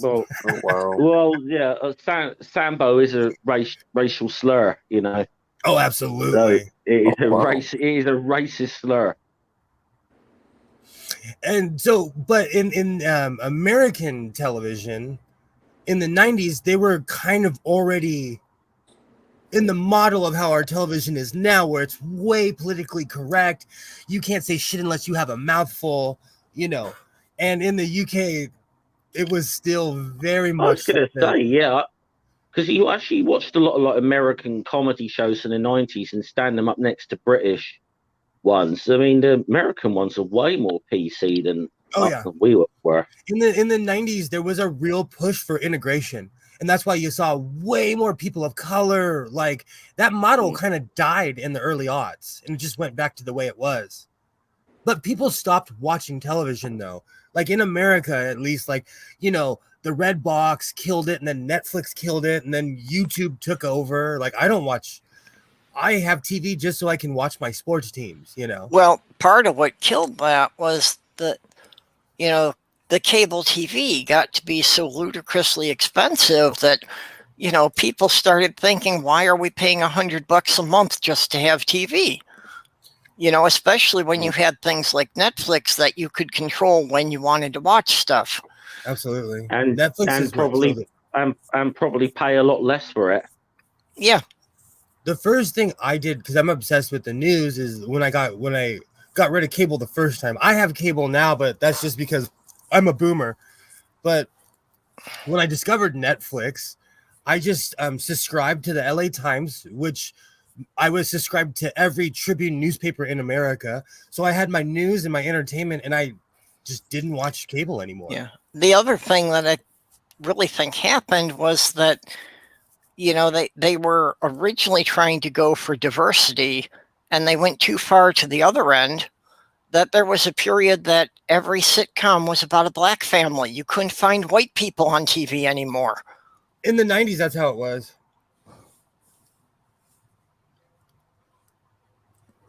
I'm agreeing with Ox. I agree with you. I did watch Good Times, Apartment 227. I watched all those shows.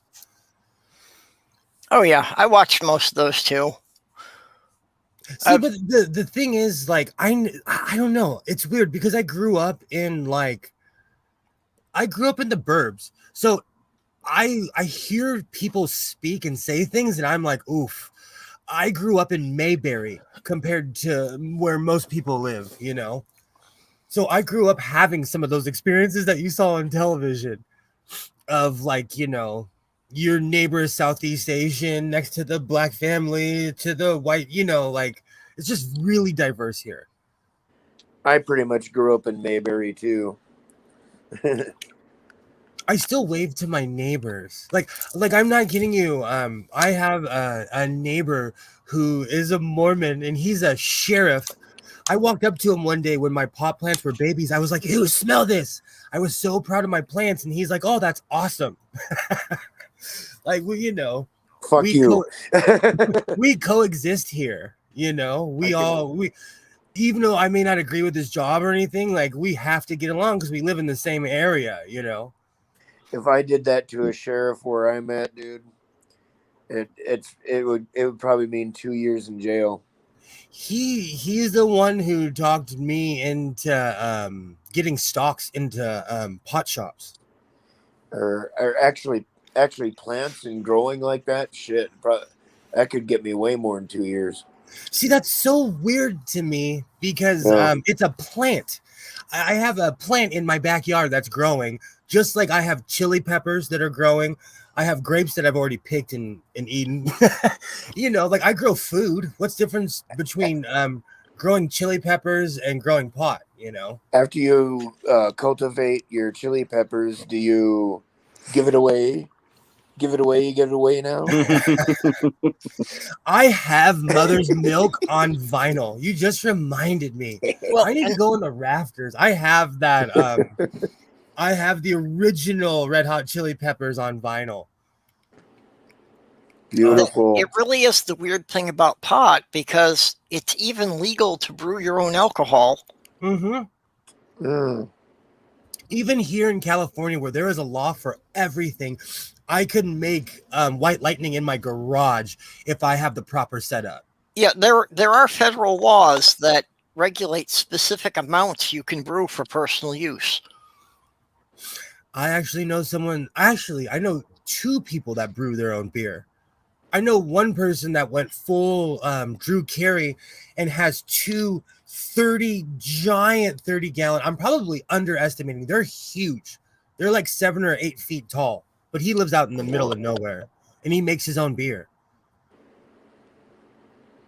Crazy.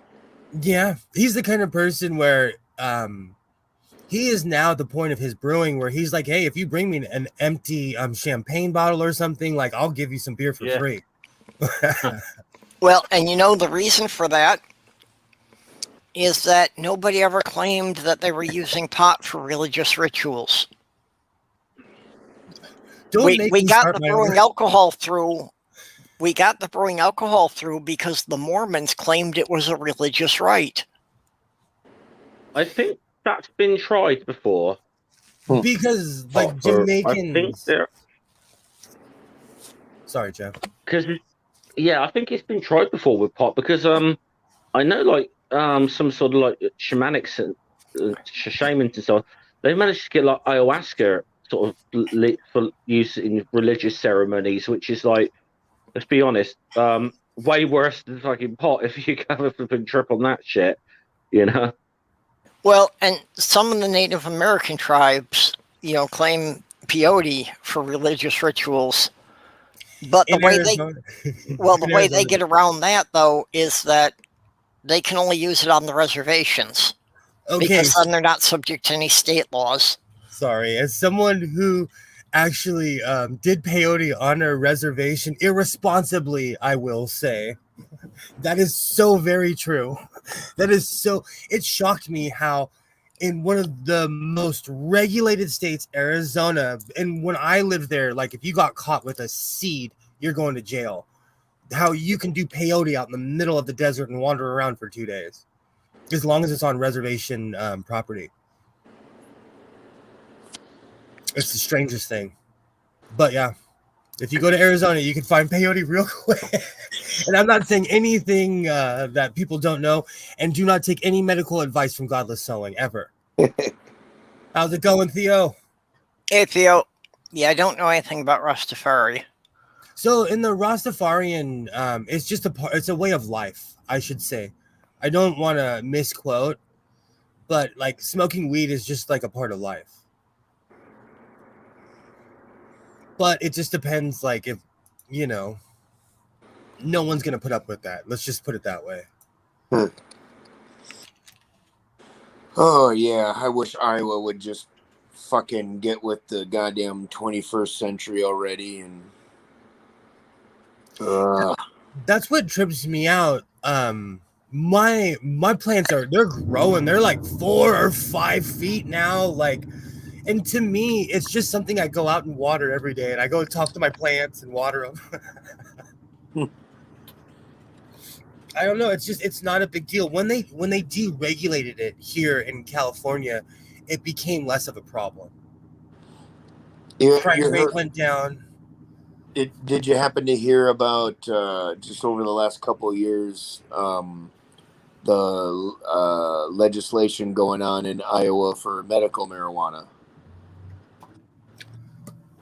No, but would you have to have a license for that?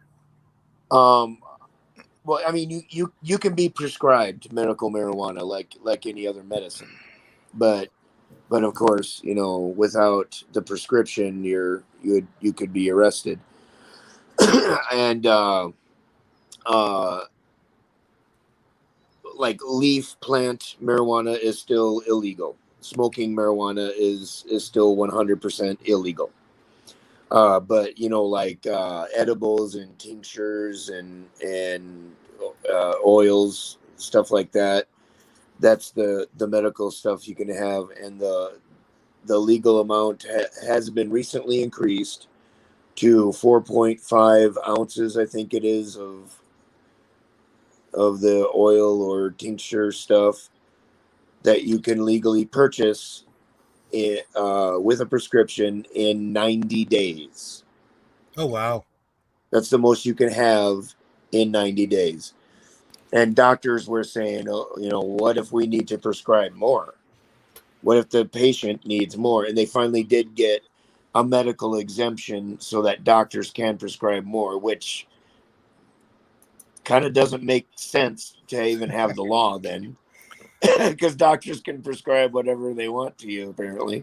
They tried that here. There's a California's insane. Okay. As much as I am super duper Mr. Lefty waving the flag, we have crazy laws here, and they tried to put a cap on how much THC can be in pot, and people sued the state over it because they're like, what's the point? We're going to grow it. Like, we don't know how much is going to be in it, which is a lie because you can grow your pot. I was going to say, yeah. even in my backyard stuff, I could tell it's potent just when I walk by it. You know. Yeah, around here you can only get marijuana with a prescription. You know, and they can't sell anything with THC in it, but you can buy the CBD oil all over the place. Yeah. I have a question, and this is gonna be so that stuff doesn't work on me. Is that real or is it like woo woo? What's that, CBD oil? Yeah. I don't know. I don't know anything about it. I I've think never there tried are it myself. some, from what I gather, I think there are some legitimate medical uses for it. But I think again, though, the problem is you've got a lot of, shall we say, and this is what one of the things that gets me wound up a little with some of the pro legalization activists is they start making all sorts of claims about what CBD or what can do, which are not scientifically valid. Well, I've heard a lot of people say the CBD oil, helps with pain, but I haven't seen any actual studies on it. So it's all anecdotal claims. Exactly. Like I have chronic pain. And it's like that could just be placebo effect for the people it's actually working on. That's what I'm saying. But I've always thought, because I'm a massive pothead, like if you were to cut me open right now, smoke and leaves would come out of my skin, So maybe I have so much THC in my bloodstream that like I can't feel the CBD. Like, I don't know. Maybe that might be why I have yet to eat so much as eat a pot brownie and feel a damn thing. So far, I haven't done extensive research, but so far, like edible anything, I've had a gummy bear. I've had brownies a couple of times. I sat with a friend and ate the same brownies from the same batch. We each had 2 brownies. My friend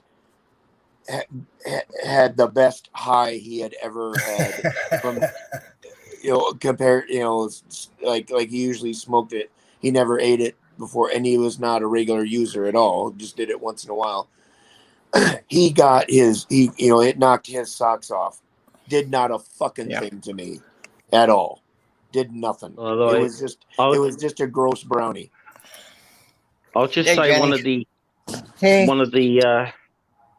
I'll just say one of the cakes I sampled in Amsterdam one time did knock me out for fucking hours. It was potent. I've told the story a million times. I stopped eating edibles because I would get so high that I would start reviewing my life and having these crises. Yeah. See, I wonder. I have acid reflux. So I wonder if that has something to do with it. If somehow my digestive system breaks it down too fast, I never thought of the acid reflux as being a factor in there. And I've got that too. And for me, even smoking it though, rarely has any effect.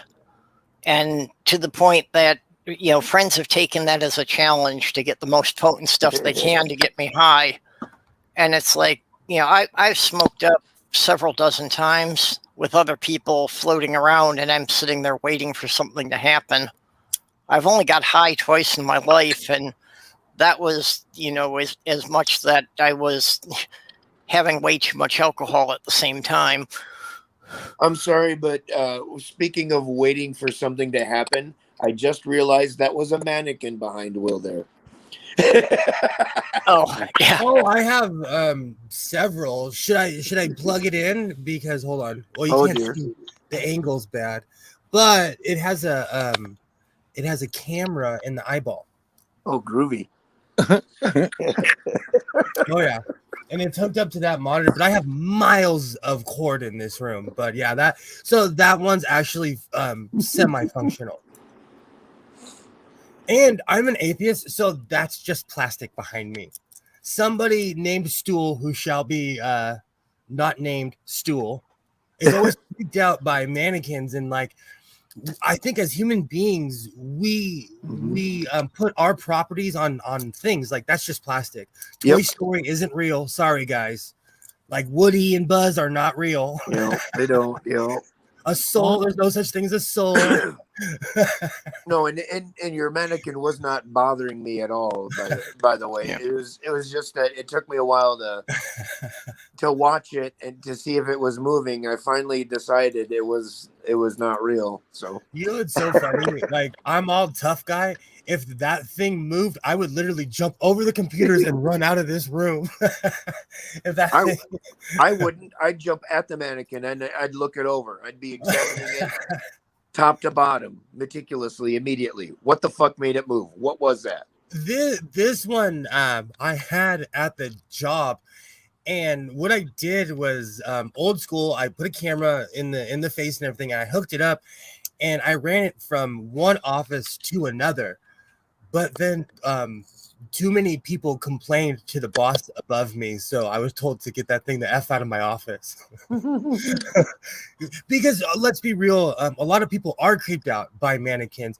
I was raised by a crazy Vietnam vet, NASA photographer. My dad was a jack of all trades, so I was raised around, like, I look at that like it's plastic, you know. Yeah. You know.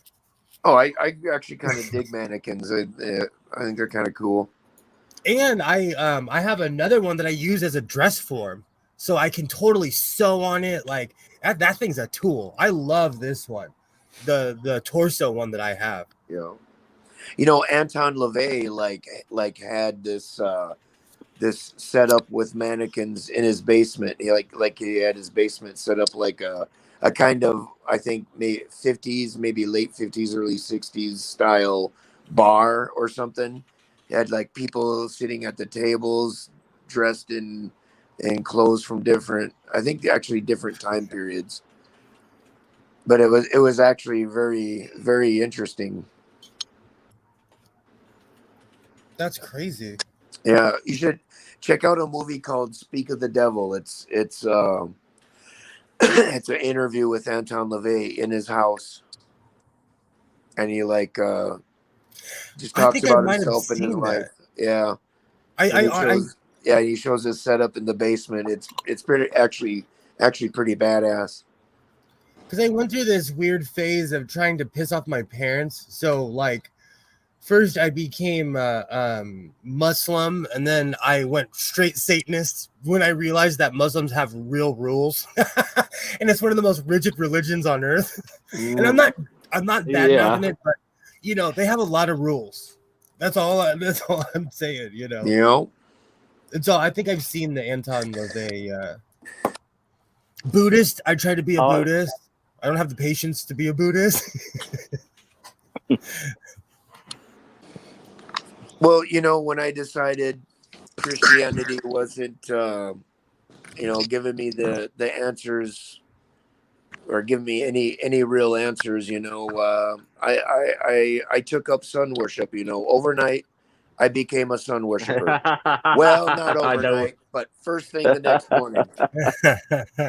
Yeah, that routine is just that is one of my most favorite routines ever. That. Yeah, that one is really good. that is George Carlin at his absolute best. It is. The man was a genius. I miss him. I miss he's like my surrogate. comedy. He's like my surrogate father. My father left when I was 7 weeks old, so I grew up without a father. George was my kind of surrogate dad. That's how I feel about Sergeant Slaughter, even though my pops was around. But when he, for some strange reason, Sergeant Slaughter, the real one, follows me on Twitter. I called my mom. I called my brother. I called my other brother. I was like, look at my Twitter. Because I know they knew that, like, when I was a kid, I would get up to watch G.I. Joe. That was like Saturday, you know, a big deal on Saturday morning, you know. Mm-hmm. And I'd get up like, 6 o'clock in the morning on a Saturday just to watch G.I. Joe. So how did you feel when he defected to Iraq then? Not as bad as I was watching the night that Hulk Hogan defected to the NWO. Are you saying Sergeant Slaughter defected to Iraq? Oh Christ! They did one of the most tasteless wrestling storylines ever during the Gulf it War. was They a wrestling decided that they storyline. didn't make. Okay. Yeah, but they did this whilst the Gulf War was going on. Okay, and they decided to have the character called Sergeant Slaughter, who'd always been billed as this ex-US Marine, wave the flag kind of thing.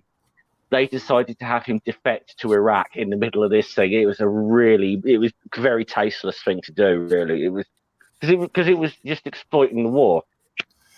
They did the same thing with Yokozuna on the Independent when they had a competition to see who could body slam Yokozuna, knowing that no one could. And Lex Luger came from a helicopter and did it. That was old school John Wayne propaganda. They were on an American destroyer, slamming the Japanese guy, defeating the Japanese on the destroyer. Like, by today's standards, it's real lowbrow and racist. You know? But that was the first. Even back then, you didn't often do shit like that whilst the conflict was going on. I mean, like even during like the Iran hostage crisis, like the Iron Sheik just sort of went off TV for a couple of months whilst that shit was going on, you know. But that was really bad doing that when the Gulf War was actually going on. Yeah, well, the WWE and WWF, you know, they weren't sports; they were soap opera for men. Sports entertainment. Vince McMahon coined that phrase, and it's real. But I will tell you, that's only because he gets butt hurt by people saying wrestling. Well, the sports entertainment, pal. The manliest thing I've ever seen in my life, though, in real life, I watched Triple H and Stone Cold beat the crap out of each other on a cage while the cage was being lifted. Well, okay, Greg. All I can say about Ampersand Day is and that.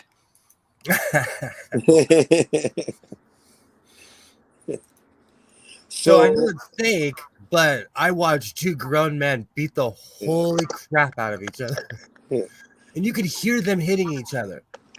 So I'm not into wrestling, but I have a little bit of a weird sort of local trivia for you. Do you remember Sonny Ono? Oh yeah, yeah. He was a manager in WCW. Like a manager, yeah. He was best friends with the guy called Eric Bischoff who used to run WCW. Yep. Okay, so he's basically from where I'm at right now. When I grew up as a kid, I grew up in another town,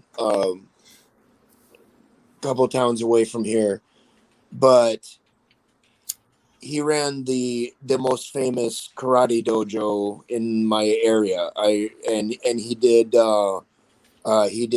like went on the local news and like did a show on the news teaching kids a couple of self-defense maneuvers for Halloween and stuff like that. Like he was kind of a local celebrity, but you know, not like on TV, you know, in wrestling type stuff yet. In fact, when he appeared on the wrestling scene, I was extremely skeptical.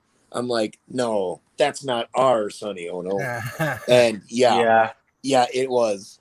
Like he I got grew up with that because dude he was being the local karate guy.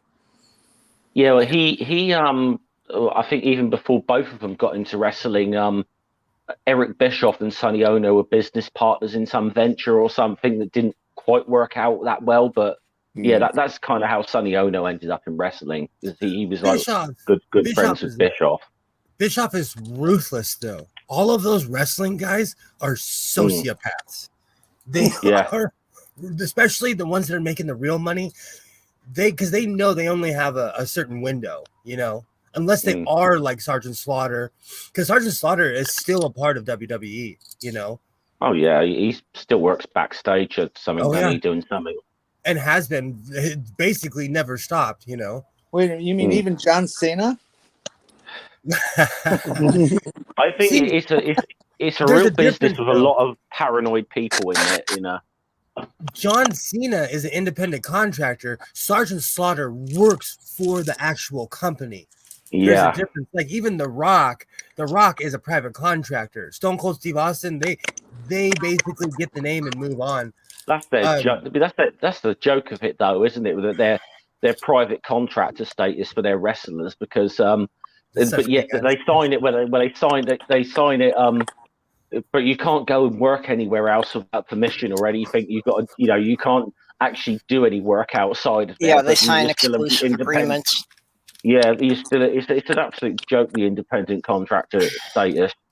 It just gets them out of like having to pay things like healthcare or anything like that, you know. I'm a fan of The Rock. I think he's cool. He's definitely a real, like I met Triple H. Triple H was a total a-hole.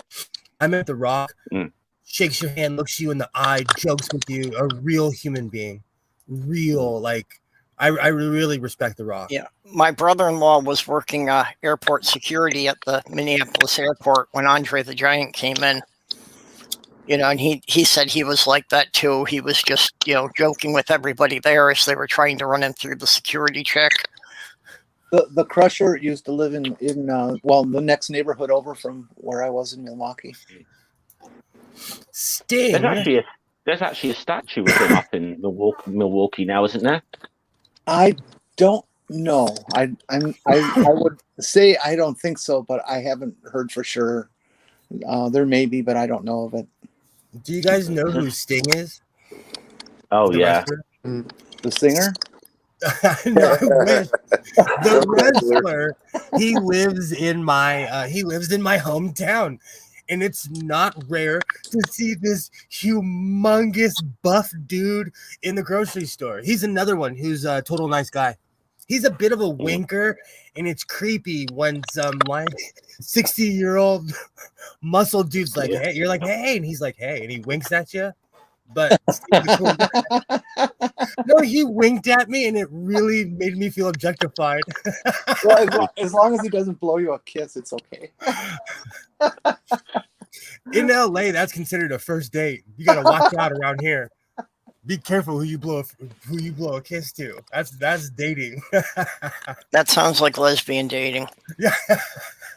Yeah, You know what? No joke. It's only lesbian dating if you show up the next morning with a U-Haul. Yeah. I'm gonna say something. Gay guys are the same way. Don't front like men are not the exact same way.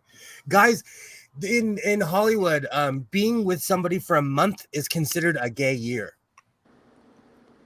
So if you're with somebody for a month, it was like, oh, dude, you're celebrating your gay year because they know you're not going to last very long. Well, that's why I liked playing with gay guys because they were so easy. That's because Sorry, men Will. I almost spit on my computer.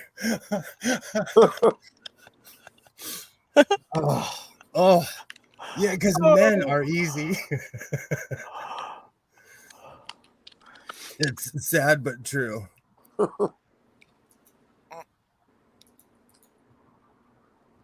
Okay, so back to Star Trek. Jenny and I were gonna go off about. So why don't you like Riker? Why don't I like Riker? I don't know. I didn't. Let's see. This is really shallow. I'm sorry. I didn't like his voice. I didn't like his face. I didn't like the character. The character felt pompous to me, and so I just was not attracted to the both the actor and the character. I get it. I mean, I had the same kind of reaction, mostly because he did seem just so pompous and so full of himself. Yeah, I wouldn't put down the series because of him or anything like that. But for me, if I'm going to choose to watch something, it's not going to be. I gotta admit, I think I had similar misgivings. I just overall liked him anyway. Like, it didn't bother me as much as it probably did y'all. But I thought Worf was like multi cool. Is that the Worf is badass. I based my life on the Sons of Moog. I love Worf's character, the growth of being an orphan, like the first Klingon in Starfleet, to where he literally, spoiler alert, kills the Chancellor in Deep Space Nine. Yeah. Like Worf, his growth was unreal. Oh yeah. And LeVar Burton. LeVar Burton goes from a lonely crew member to the engineer. Yeah. Was the Chancellor a Klingon? It was Gore. I was Gowron. Yauron. Yeah, I was about to say the wrong one. Yep, Chancellor Gowron. Yeah, he was very definitely Klingon. He was so Klingon, his forehead wrinkles totally looked like a vagina. Am I right? Oh, dude, his was the most vaginal freaking Klingon forehead ever. You mean kind of like Trump's double chin? Oh, why do you have to say that? You can never unsee it. After See, I was His just gonna, dude's forehead could trib with it. my whole thing is like, did see the reason I bring up Riker is because not too many people liked Deep Space Nine because it was a bit of a darker show. The Federation loses a couple times, they get kicked out of DS9. You know, it's not your traditional Star Trek. I loved it. loved I thought it was very, diverse and everything. I really liked it. I really like DS. I like it all. I like pretty much consider all the next gen stuff the same world, and I like it all pretty much the same. Do you watch Voyager, Voyager? DS9, next gen, it's all the same. are Do you they? watch Voyager? Sorry? Do any of you guys watch Voyager? Yeah, Yeah. I did. Yes, I did. I couldn't get into it. There's always one. Well, I watched DS9 from the beginning, but I couldn't really get into that either.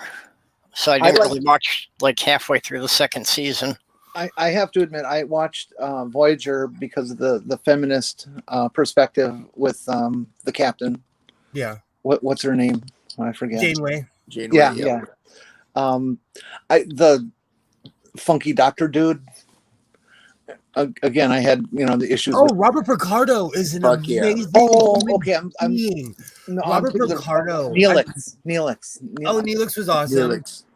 Yeah, I thought he needed to get a haircut or something. The woman who played Cass became a real life meth head after the show. Yeah, she had problems. So if you look her up, like her, and she looks so bad. Kids, don't do drugs, not even once. Who was that? What happened? Who did that? Cass, the character, the woman who played Cass. Yeah, she went in a bad way. That's It's so sad. Oh, It's very 7 sad of 'cause she was 9. awesome. Jerry Ryan is still hot. She's on Picard. Yeah, she was on Picard. She's badass. Oh, she's gonna be in season 2 as well because she was in the commercial. So it's gonna be awesome. On my MMO, I've got her guns and her outfit. Awesome. The one I think it was. Geez, now I don't remember. Maybe this wasn't Voyager, but it was Enterprise. They had a Vulcan woman who was on the bridge, and there was an episode where she gets kind of stuck in current day Earth in some backwoods or Pacific Northwest kind of town. I think that was a flashback to her mother or something. Well, in Enterprise, they did have a female Vulcan was the science officer. Yeah, is that the one that's building episode. the solar array in the town, and that guy's the one holdout? Yeah, they were secretly examining humans way back in the day, like Mayberry times. I really liked Enterprise. Enterprise was cool. And I liked Scott I admit Bakula. because I had a crush on Scott Bakula. But then I ended up really enjoying the premise and how they actually had to cope with the timeline being before Star Trek. Yeah. But their technology couldn't bypass Star Trek and how they dealt with that issue of timeline and technology, and then had to compare it to our actual reality where things like cell phones and flip phones and things like that were actually starting to show up. that now they have to balance between reality and Star Trek, and it was just interesting to watch that. Yeah, I really liked Enterprise, although I thought the whole temporal war thing didn't really play out very well. All right, you want to get into it. So the temporal Cold War was kind of a crappy storyline, but they had to do something because they couldn't just like season 4 of Enterprise is what it should have been from the beginning, because they start going from the ship they're in and they slowly start changing their uniforms. They start meeting different species. They start forming alliances.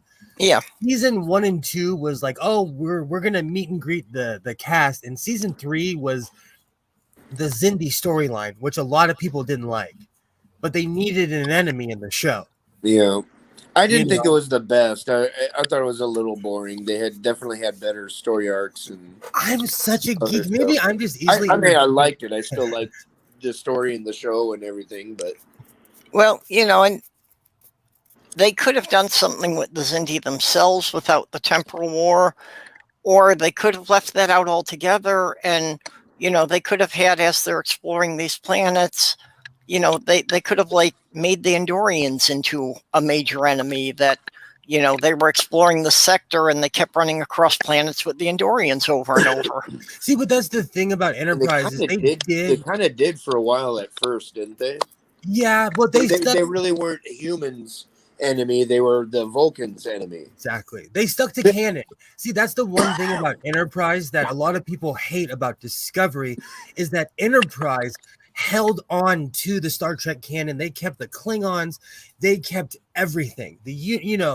So when you watch it, it is what we would think of as Star Trek. And, Discovery did not, because they changed everything. I love Enterprise. It absolutely is one of my favorite shows. In all the years of Star Trek, were they always in our galaxy? They didn't fuck around with other galaxies or anything like that. Well, that's why, like in Voyager, they're in the Delta Quadrant, and it's so far away. But if you get a telescope, you can see it from here, if you know what I'm saying. Like even in Stargate, they constantly talk about the Pegasus galaxy. If you have a strong enough telescope, you can see it. We will never go there in our lifetime. Unless you had a hyperdrive. So that's the one realistic thing about Star Trek. They're saying, oh, they're on the 5-year journey. Even in the Next Generation, they admit they'd only mapped like 20-something% of their own galaxy. Yeah. But even at Warp 10, the time involved in getting from place to place that they talk about is astronomical, to say something stupid. Sorry. Yeah, they played around with warp speed so much. They had. I mean, if you really like collect all of the what they say about like the warp, and like at one point they'll say, well, at warp such and such it'll take us 12 minutes to go however many light years, whatever, right? And then in another episode they'll give some other calculation that would not jive with the other. Well, and warp speed is not like light speed. It's exponentially much faster. They kind of patched it between the series. That in the original series, warp speed was just multiples of the speed of light. So warp 10 was like 10 times the speed of light. The only show in Next Generation, they said it wasn't just multiples, it was exponents of the speed of light. Yeah. There's only been one show that I've known that has got the math right, and they still made fun of it. Was in I'm such a savant geek. In the last episode of season 1 of Stargate, Colonel Carter's like, they're planting bombs all over the ship, and they're like, how long is it going to take to Earth? And she's like, even at this speed, it's going to take 1.5 years, because she was using the math that we use. And then all of a sudden they blink and they're at Saturn, But by our math, even going faster than light, it would take a while. Yeah. Light speed even isn't all that fast. Exactly. Crab Nebula is what 6,500 light years away. At light speed, it would still take us 6,500 years to get there. Do you know how No, that- disappointed I was when I read in Scientific American that if there was a space battle, like like we see on TV, these giant space battles over over a planet, if we sent nukes out and blew up a ship, it would rain back down on Earth, and we would basically irradiate our planet. So if there was an alien invasion, we would have to really think about how to get them away from our planet. Well, that's that's another thing they don't discuss is their fuels and stuff. Okay, like dilithium, whatever the fuck that is. But they talk about these warp cores and stuff, but they never mention what kind of fuel it runs on, and why isn't radioactivity an issue, and what about the mixing of matter and antimatter, and they miss a lot of technology or technological info. We call it technobabble, hand waving mumbo jumbo. Yeah. well, Because the novel I'm working on, I'm trying to not break any rules of physics. So it's like some species have ships that can travel at nearly the speed of light, but nobody can travel faster than light, which is pretty much the premise for the book, that when a group of ambassadors gets to Earth, they find something they didn't expect, but they realize if they call for help, it's still going to be at least 43 years before anybody can arrive to help them. Yeah, I was reading this article sometime back that was discussing the fact that they believe that we really are on the edge of discovering impulse drive. Or I should not discover, creating an impulse drive. I've seen some articles on that. Cool, I want my own moon. I'm tired of people. Yeah. I'll send buoys out. I'll give everybody free Wi-Fi. I want my own moon. Yeah. Well, one of the things I ran into with writing this was the thing you were saying about, like, space battles and that, and the time lag factor. That, depending on the orbit, where the planets are in their orbit at different times, it's like a massive spaceship blows up near the orbit of Saturn, and it's going to be 20 minutes before anyone on Earth sees the flash. Neil deGrasse Tyson talks about that all the time, that if the Earth disappeared, we would still be rocking out for a while before we figured it out. And then all of a sudden the light would just be gone, and you'd be like, oh, what the hell happened? Well, yeah, if the sun went nova, it'd be like 8.5 minutes before we were aware of it. In Doctor Who speak, that's a lifetime. 8.5, you can do a lot in 8.5 minutes. So I guess we want to live in Doctor Who's universe. There's one of my favorite lines there's a short with Paul McGann where it was for the 50th anniversary. He came back as the Doctor, and there's this whole skit where he's on the ship and they're like, I need a doctor, and he shows up. He's like, I'm the Doctor, but not the one you expected. They crash, and they crash on Karn. I'm a geek, so if you're into Doctor Who, you're about to get a speech. They crash on Karn, and the Sisters of Karn bring him back to life. And they're like, you have 4 minutes. And he's like, 4 minutes? Bring me television, bring me knitting. That's ages.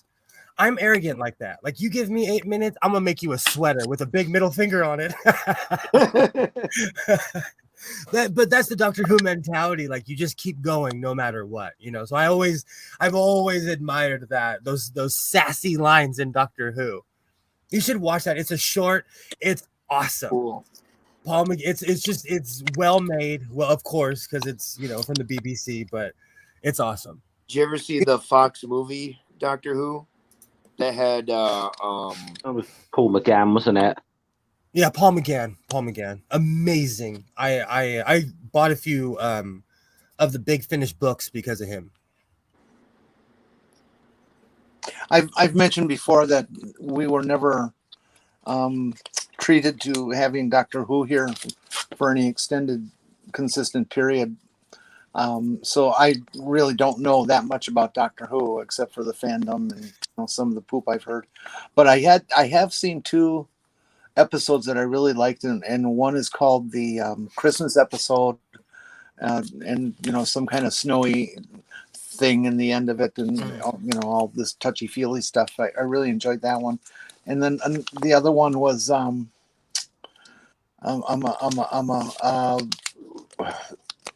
who's the damn artist that they brought back? Oh, Van Gogh. Van Gogh, yeah. Oh, I can't watch that. I'm like, like just puffy face crying every time. That and the Doctor Witch in the Wardrobe, my eyes explode.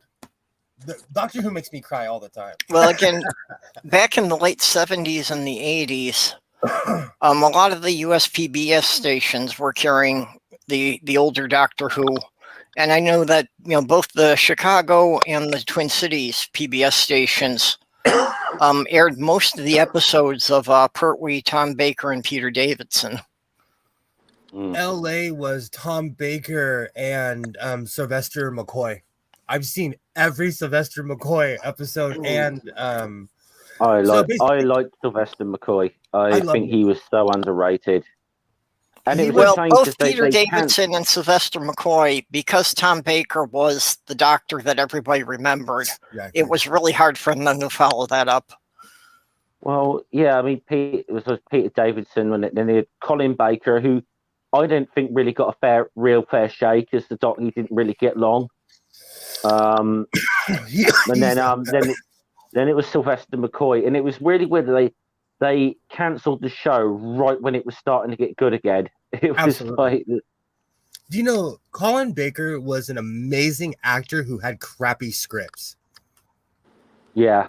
He's an amazing actor. Even again in Blake 7, he plays a character in Blake 7, and it is hilarious. But he's just a well-versed actor.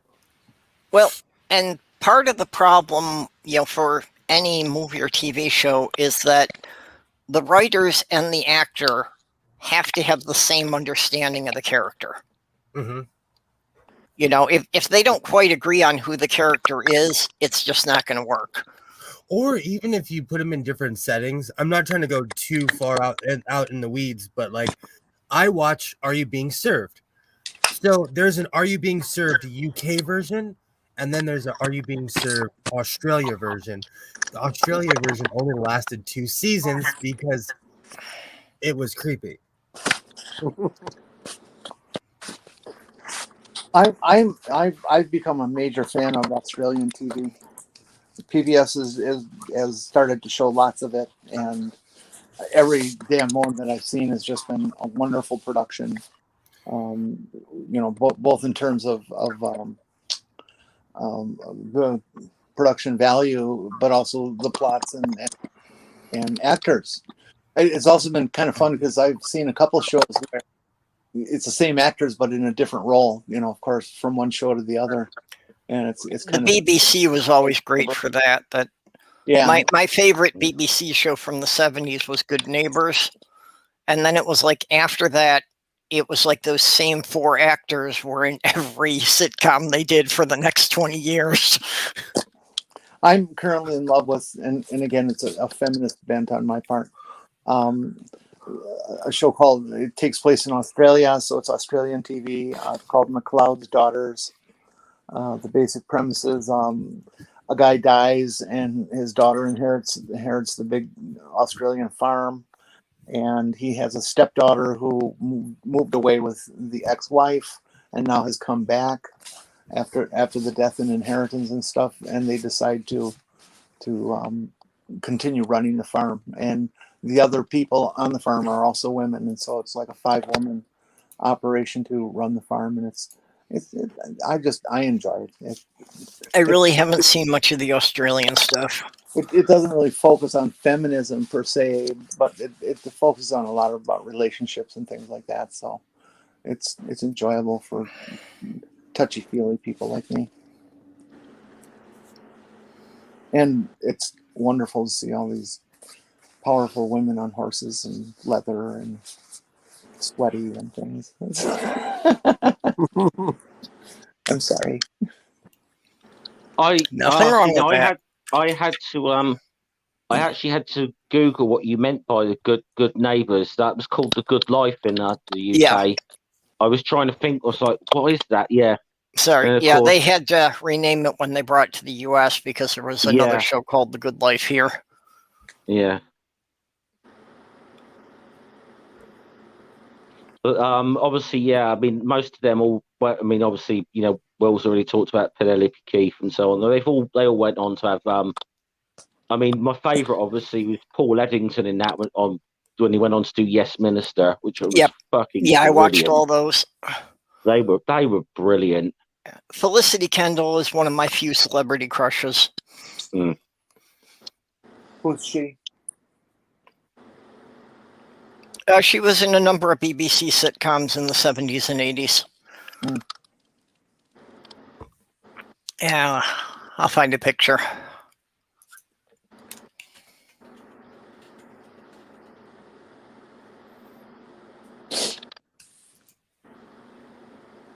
I got my pneumonia shot yesterday. Oh, Groovy. My celebrity crush is Jacqueline Pierce. You should look her up. Blake 7. Oh, before I do that, look at my dad's shoes. I'm so proud of these. I want to barbecue with these.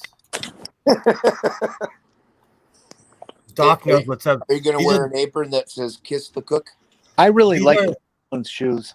They're so comfortable. People Fit people hate on the dad shoes. These I wear. See, the thing is, I wear size 13, so I pay. Yeah, yeah. Damn. I pay more money for shoes in the first place.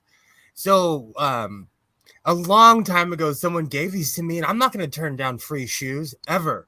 A long time, and I take care of things, so I've had these forever. But these are dad shoes, but they're comfortable. Size 13. At least you never have to pay for skis. I surfed forever because I'm really good at swimming. You know what? When I was a kid, shoes had this special. It was almost like a status symbol that if you had nice shoes, you got respect. Same. You know that as opposed to something that's beat up and ugly, and that's one of the reasons we polished them so hard, because we wanted to look nice and you know, be respected. It was interesting.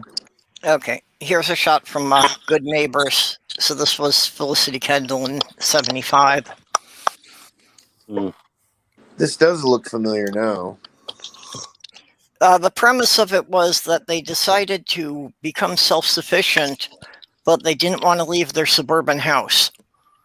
So they were doing self-sufficient gardening and raising a small amount of livestock in a suburban backyard in Britain. yeah. See, now I have to look up what I've been watching Yeah, because I don't recognize her. I've kind of fallen down. Well, we were sad hole.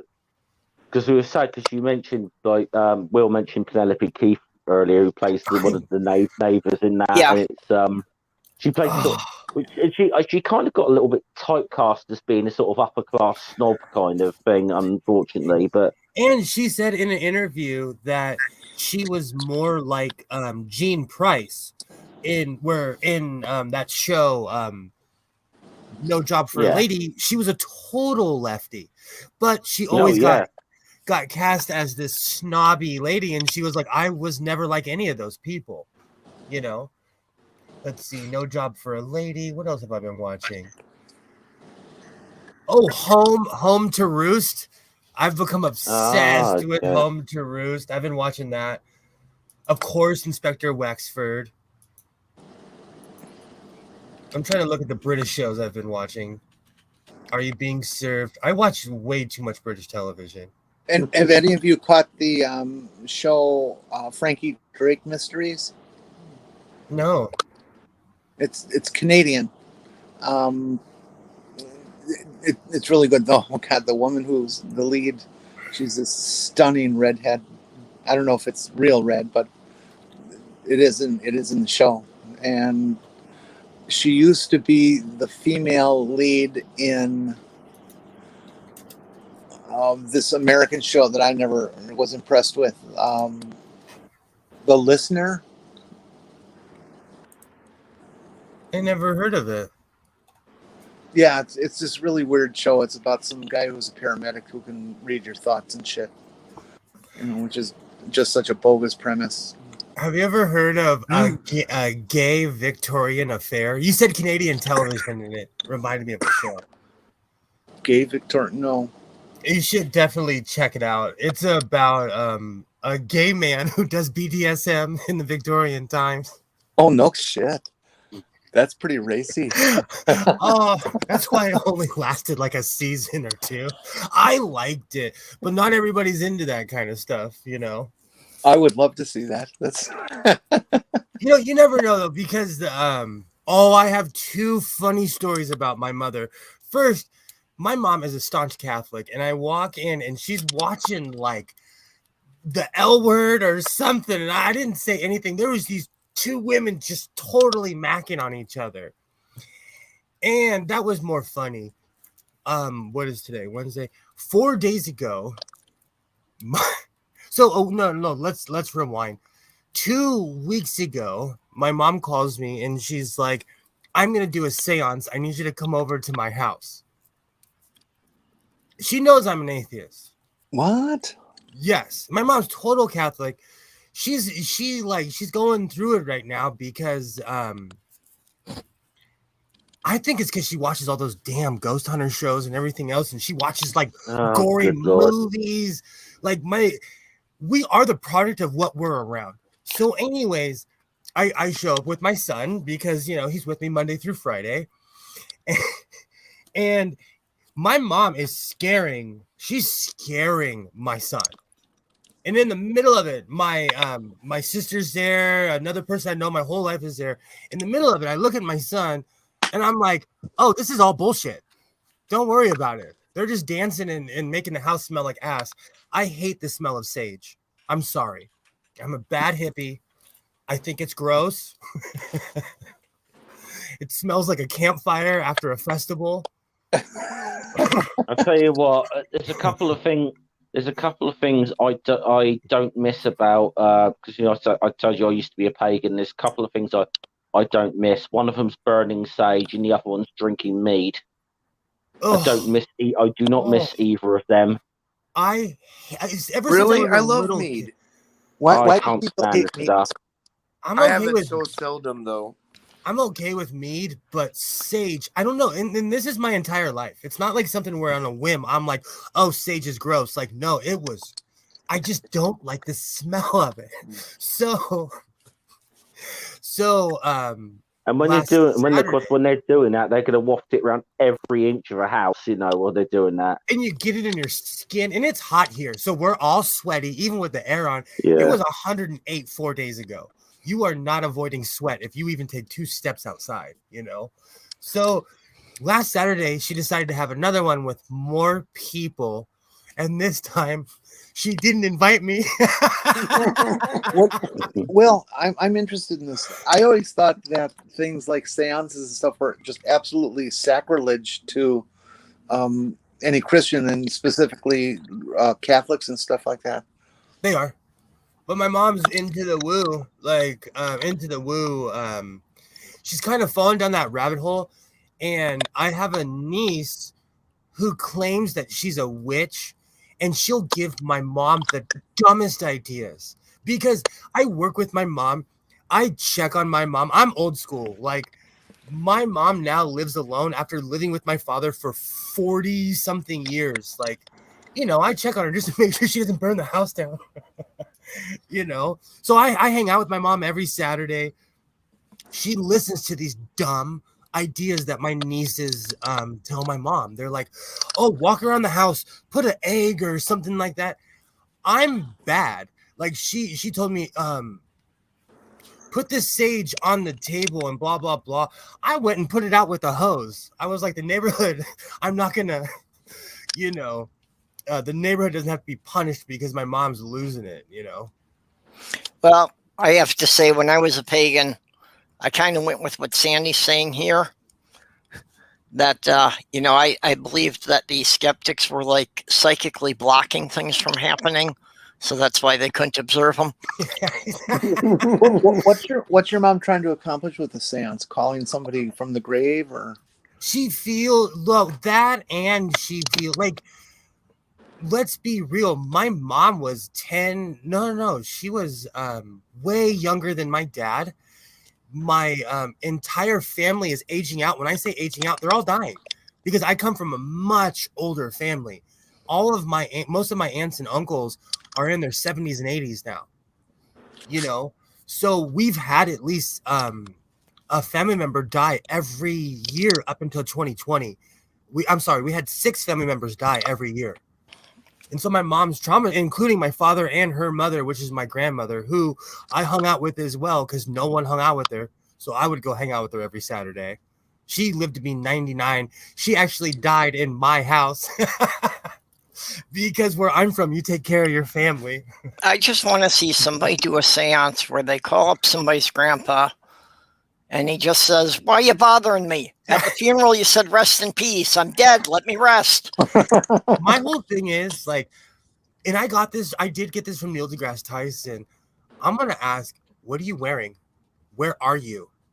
When you looked, are you wearing clothes? What's around you? Like, I want to know. See, the thing is, I don't believe in any of it. So I feel cruel because I think it's all bullshit. I think we fool ourselves. We trick ourselves. Like, I can whip myself up into a frenzy in 5 seconds. I'll just call my ex-wife and ask, "Where's my Wii?" Well, that's fighting over that. That's Houdini. Had arranged that with his wife before he died. That, if anybody wanted to do a seance and call him, that they had a series of passwords. Well, so if anybody claimed that they were channeling him and couldn't give her those passwords, then she knew they were fake. And they had a specific day that they were going to do a seance to call him back. Apparently. Oh no, they do it. They do this as on his birthday. I think every year now. It's like an annual thing. I try not to be mean. That's why, like, I try not to be mean, but I just think it's all made up bullschwaggle. Like, I'm very evidence driven. I'm very, even if I saw a flying plate, I want to bring in a meter. I want to make sure there's not magnets on the roof. Like, you can't just sell me something and say, "Oh, we're doing a seance," I like Sandy's quote. Yep. Exactly. I've been going through this thing. Oh gosh, I hate to break it to reality. I've been going through this shit where I'm reliving my dad. I lived with my dad for 1.5 years, taking care of him while he died, and I've been going through reliving it all in my that period of time as you're just starting to fall asleep. All these thoughts and moments are coming into my head, and they're distorted in a dream sort of way, and it's just really awful. I don't understand why it's happening. But I know exactly what you're saying. I curse the dead that way, that they're just eating at your brain no matter what goes on. For me, it wasn't. My dad was a total tough guy. Like, if I ever had a problem, he was an old man, I'd run and grab him because I knew, like, he was crazy. And to watch him, like, wither away was not easy. To watch him, like, lose weight more and more and more, like, it. So I know what you're saying. My grandmother had dementia, and she just went crazy, told all her secrets, and died at 99. But my dad kind of withered away. Yeah, that was my dad's thing is dementia, too, and he ultimately, he reached a point where he realized that there's going to be no coming back here, and he was tired of being incontinent and all these other things that were just real awful for him. And he just decided to stop eating and drinking, and he was gone in a week. Oof. I think my grandmother was the same way. She was staunchly independent, and she did not like having a nurse. She didn't want to live here because she had this giant house, which was a status symbol to her, which in my family it was, because technically my grandfather was the first one to make it, to have money to show. And we made her move out of her giant house, and she hated everyone for it. And she never I have the same name as my grandfather. So after a while, she would attribute my name to me being my grandfather. And she would tell me, William, how could you have them take me out of my house? And William, you did this and this. Dementia is awful. I wouldn't wish it upon anyone. The weirdest thing about my dad's dementia is when he was off base far enough that he would start thinking that I was my mom. That was, because she died in 87, and so I got all that ghost in my head too. It was just really difficult. I used it to my advantage in terms of caring for him. That he would listen to what mom said, so I would use that to get him to do what I needed him to do and things. But it was so fucking painful. I do think when it comes close to the end, though, that people have more control over, how long they stay and when they go than most people think. Oh, big time. As somebody who heart has stopped, I think we are, and that's not even woo. Like, you can will yourself to pass. Really when my grandmother died, she had called for everyone to come see her. She wanted to see all the grandchildren and great-grandchildren. And I was the last one to get there. And she died within 4 hours. I was only halfway home by the time she died. Oh, wow. So yeah, she had met her goal of saying goodbye to everyone, and she decided to go.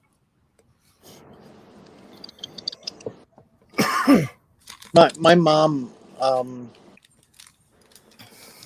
her last 24, 36 hours, she had cancer, and the cancer had started to eat away on her liver, and she was in a lot of pain.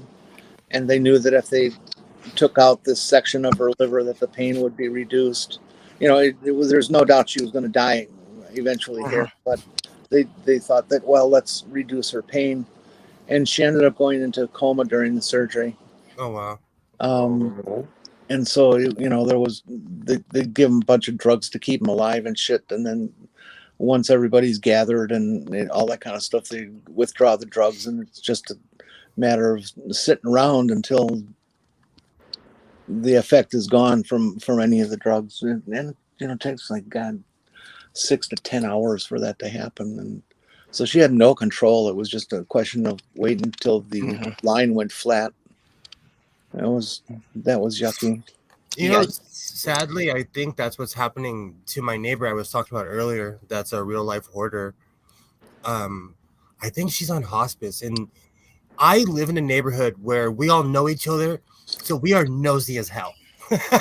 So I can walk up to another neighbor and be like, "What's going on over there?"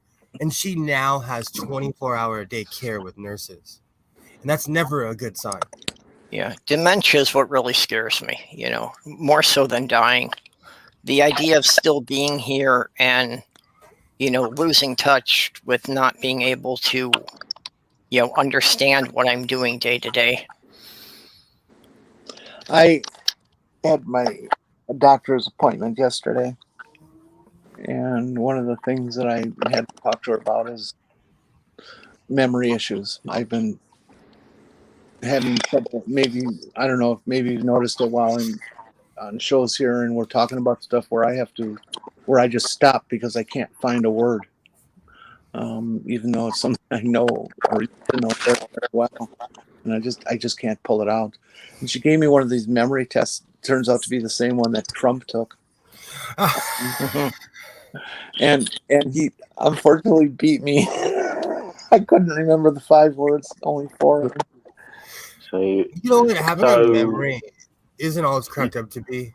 So you are qualified to be president then, Jenny. I'm gonna tell you flat out. I remember everything. I forget nothing, and I don't believe in curses, but I wouldn't wish it upon my worst enemy. And I'm vindictive. I forget nothing. And that's why I play dumb sometimes, because I just would rather not deal with it. I've never had a good memory to start with. It's good when it comes to math and reading. I remember every book I've ever read. Yeah.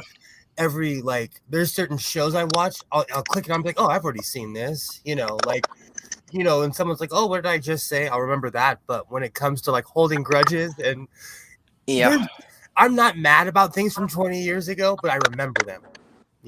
That's the crappy part. Because I know someone that has epilepsy, and he tells me all the time, like, it must be a curse to remember everything. Because I'll have a full conversation with him, he'll have a seizure and not remember it. Okay, Jenny, note for you, Andy. But yeah, I can remember numbers. I can remember math. And that's really about it, that I can remember, long, pointless strings of numbers. That's like sewing. I know my measurements by head. Even with my weight gain, I still know my measurements. Oh, you can see it. I'm going to give away a video that I'm making, but I made a romper. Made a what? That's a romper. That is one piece. For you? If you are 5'9", I will hook you up. If you are my size, come over to Casa de Sewing. I will hook you up. No, I still got to lose a lot more weight before I'm your size. That is a real life man romper. And when I put it on, it's going to be awesome. I'm going to make a video about it because I look like I'm in Jurassic Park. When I wear it. It's awesome. Like my bell bottoms, which you guys should all go like and subscribe to the Godless Sewing channel.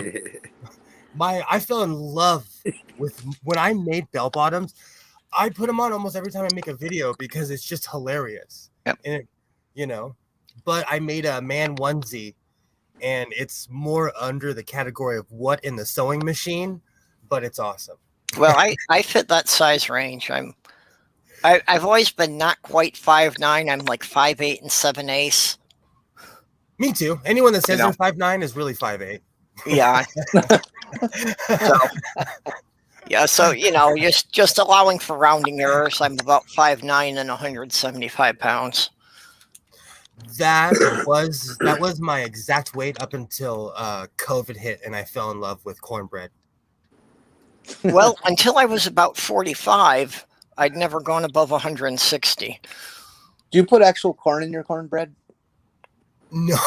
I need to. No, that's a thing. That's a thing. I know. My grandma used to make Americans Test Kitchen had this recipe where they added cream corn to a cornbread recipe. Yeah, I've seen people who actually dump the whole kernel corn in there. Yeah, it looked tasty. No, I'm looking for new recipes. I'm bored with I cook Monday through Friday. I cook, and now Isaiah's homeschooling. Oh, he's so happy that I'm streaming right now because I walked in there and he was passed out on his keyboard. But so I'm cooking 3 square meals a day now. So I'm so bored with cooking, it's not even funny. I need new recipes. Big time. I kind of like this diet because I've pretty much just given up cooking. I get this 8-hour period where I can eat, and so what I do is I have some food right as the period begins, and then I have some more as the period ends, so it carries me over.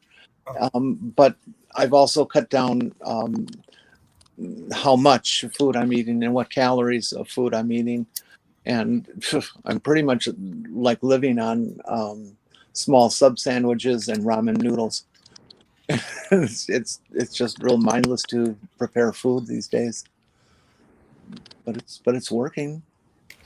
I've gone periods where I've gone weeks at a time with basically not eating anything but chef salads. I live off of soup. I love soup. I'm one of those weird people. I'll eat soup when it's 110 outside. Yeah, maybe I should start switching to that. Veggie soup and stuff is so damn good. Oh, yeah. Yep. Well, yeah, it's just about into the soup season. It's cooling off, so I love. Then I love just doing in the crock pot that you just leave it simmer in the crock pot for 6 or 8 hours. Alexa, What's the temperature right now? Right now, it's 88 degrees Fahrenheit. Happy Wednesday. It feels so much hotter. It feels so... Ask her what the temperature in La Crosse, Wisconsin is. Alexa, what's the temperature in La Crosse, Wisconsin? Alexa, what's the temperature in La Crosse, Wisconsin right now? Right now, in Onalaska, Wisconsin, it's 74 degrees Fahrenheit. That's right next door. It's my accent. We clash. If you guys ever want to be entertained, type in the A word that I can't say right now and Scottish accent. You will be on the floor watching Scottish people yell at their A word. It's awesome. I watch it whenever I'm having a bad day. I put it on because it's hilarious. That sounds funny. Oh, it's the greatest thing on earth. Because they're just yelling at it like, get your shit together. Oh. Creaky Blinder did a short video about what if Alexa was Welsh. Oh God, that would be funny. Yeah, look it up on Creaky Blinder's channel. It was just a couple of weeks ago. Awesome. He's such a cool dude. I just can't believe he was such a boon to the community. He's just so funny.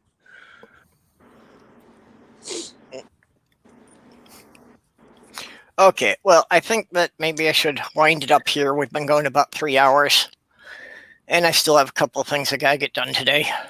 Oh, but we got 10 minutes before we hit 9 minutes. Yeah, well, we've got to, go around, and people have to do their wrap-ups, and if anybody's got anything they want to plug.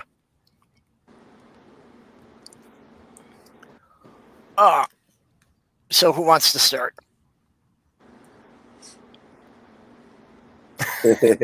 I'll start because I'm not a content creator, so I really have nothing going on.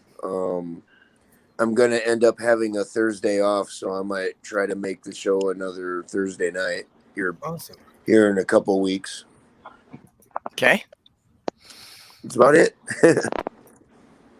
I've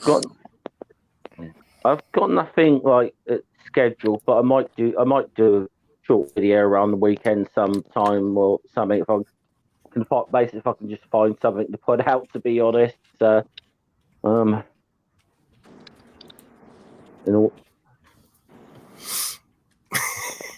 Jeff, I'd like to do a shoot the shit kind of show with you sometime.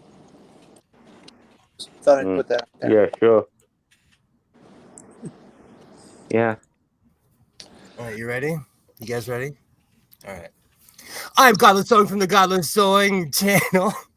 You should like and subscribe. Come on down where I make crappy sewing videos. Recently, I fixed a singer, Tiny Taylor. You should check out that video. And I have another video behind that where I show off the stuff that I thrifted. And I made my Sid Vicious vest in that video. So you should go check it out. Jenny, I know you're not subscribed. You should go subscribe to the Godless Sewing channel. I do sewing tutorials. And I show off my Viking Emerald 116, which is a go-to machine. I'm going to keep on saying Viking Emerald 116 until they give me a new one. Viking. Great sewing machine. And I picked the singer. My turn. I'm doing Purple Show tomorrow at midnight. We'll have movie night Friday at 10:30 Eastern. No, 11:30 Eastern. And B's show, whenever the heck that happens, I always forget the time. I'm sorry. And maybe soon we'll do something with Jeff. I think that B's will be starting tonight at 7:30 Central. Yeah, that sounds about right. And I'm gonna keep eating proper, and I will still want to lose 100 pounds. So come back in a year, maybe I'll do it. It's an ambitious goal, but you've made a good start. Yeah, it's really kind of surprising. It's fucking more than 10% of starting weight, and it's just like, wow. 40 pounds is tremendous. I have tried every freaking diet in the world, and I was sincere about them, and they just never freaking worked. The weight loss was so painfully so. I mean, a half pound every 2-3 weeks. It's not going to hold your attention and keep you motivated at all.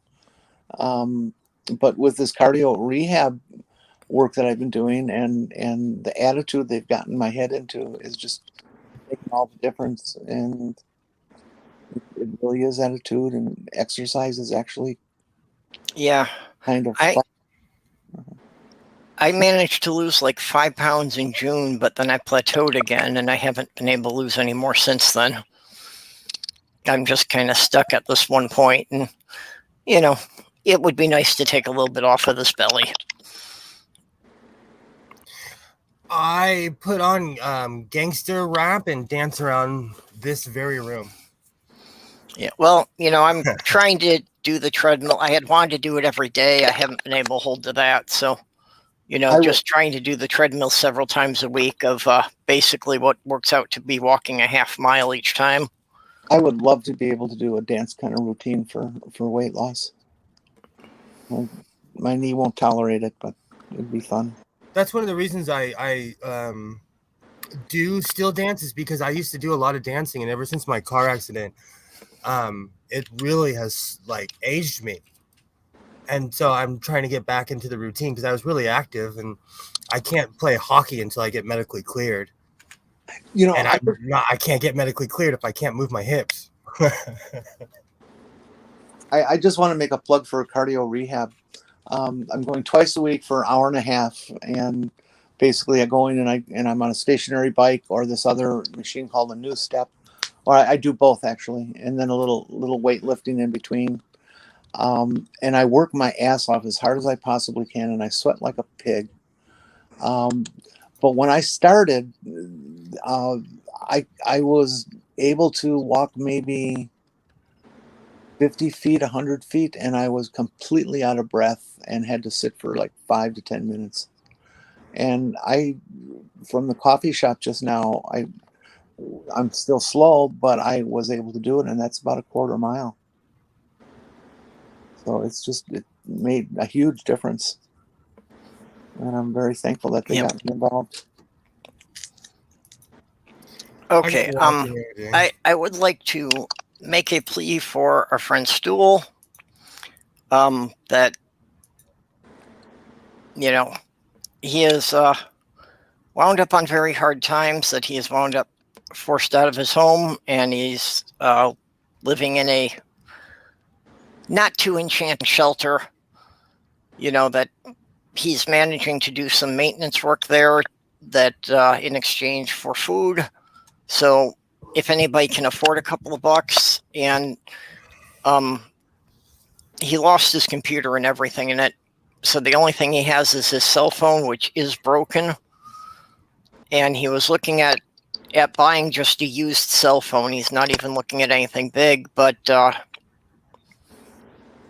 it was like 80 pounds, 80 British pounds, which is like $120 US. Mm. Wow. So, I mean, if it would be possible, if we could, get 5-6 people to send $20-25 each so he could replace his phone and stay connected. What did these pricks do? Lock him out of his apartment for whatever reason and kept all his stuff? That sounds fucking awful. That sounds like it's the situation, but he hasn't given the details. That can't possibly be legal. Look, I don't know. I don't know the details. Different laws in different places, It's still. Way I see it, still wants to tell us about it. He'll tell us, I'm sure. Yeah, he's pretty quiet and personal. Yeah, well, even before, he was always pretty quiet about his personal life. He didn't say much about his living situation. That's really sad. That's really, really, really sad. So if anybody could help him out, I dropped his PayPal link in the YouTube chat there. So yeah, as for me, yeah, I'm usually in Beast chats. Trying to be in the shills on Saturday evenings. The last couple of weeks that hasn't worked out for me, but part of that, a big part of it's been me. This is just. I thought I would be rid of it by this point in my life, but the first week of September is always when I bottom out, and I'm, not being very social. So I just haven't been participating in many things lately. Hey, a piece of news about B that I caught on his TikTok. He finally got his tea and had his first injection a day or so ago.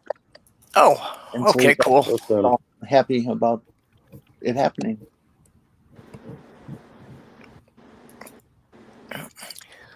Okay, so that pretty much wraps up. Yeah, we'll be back here, tomorrow at midnight.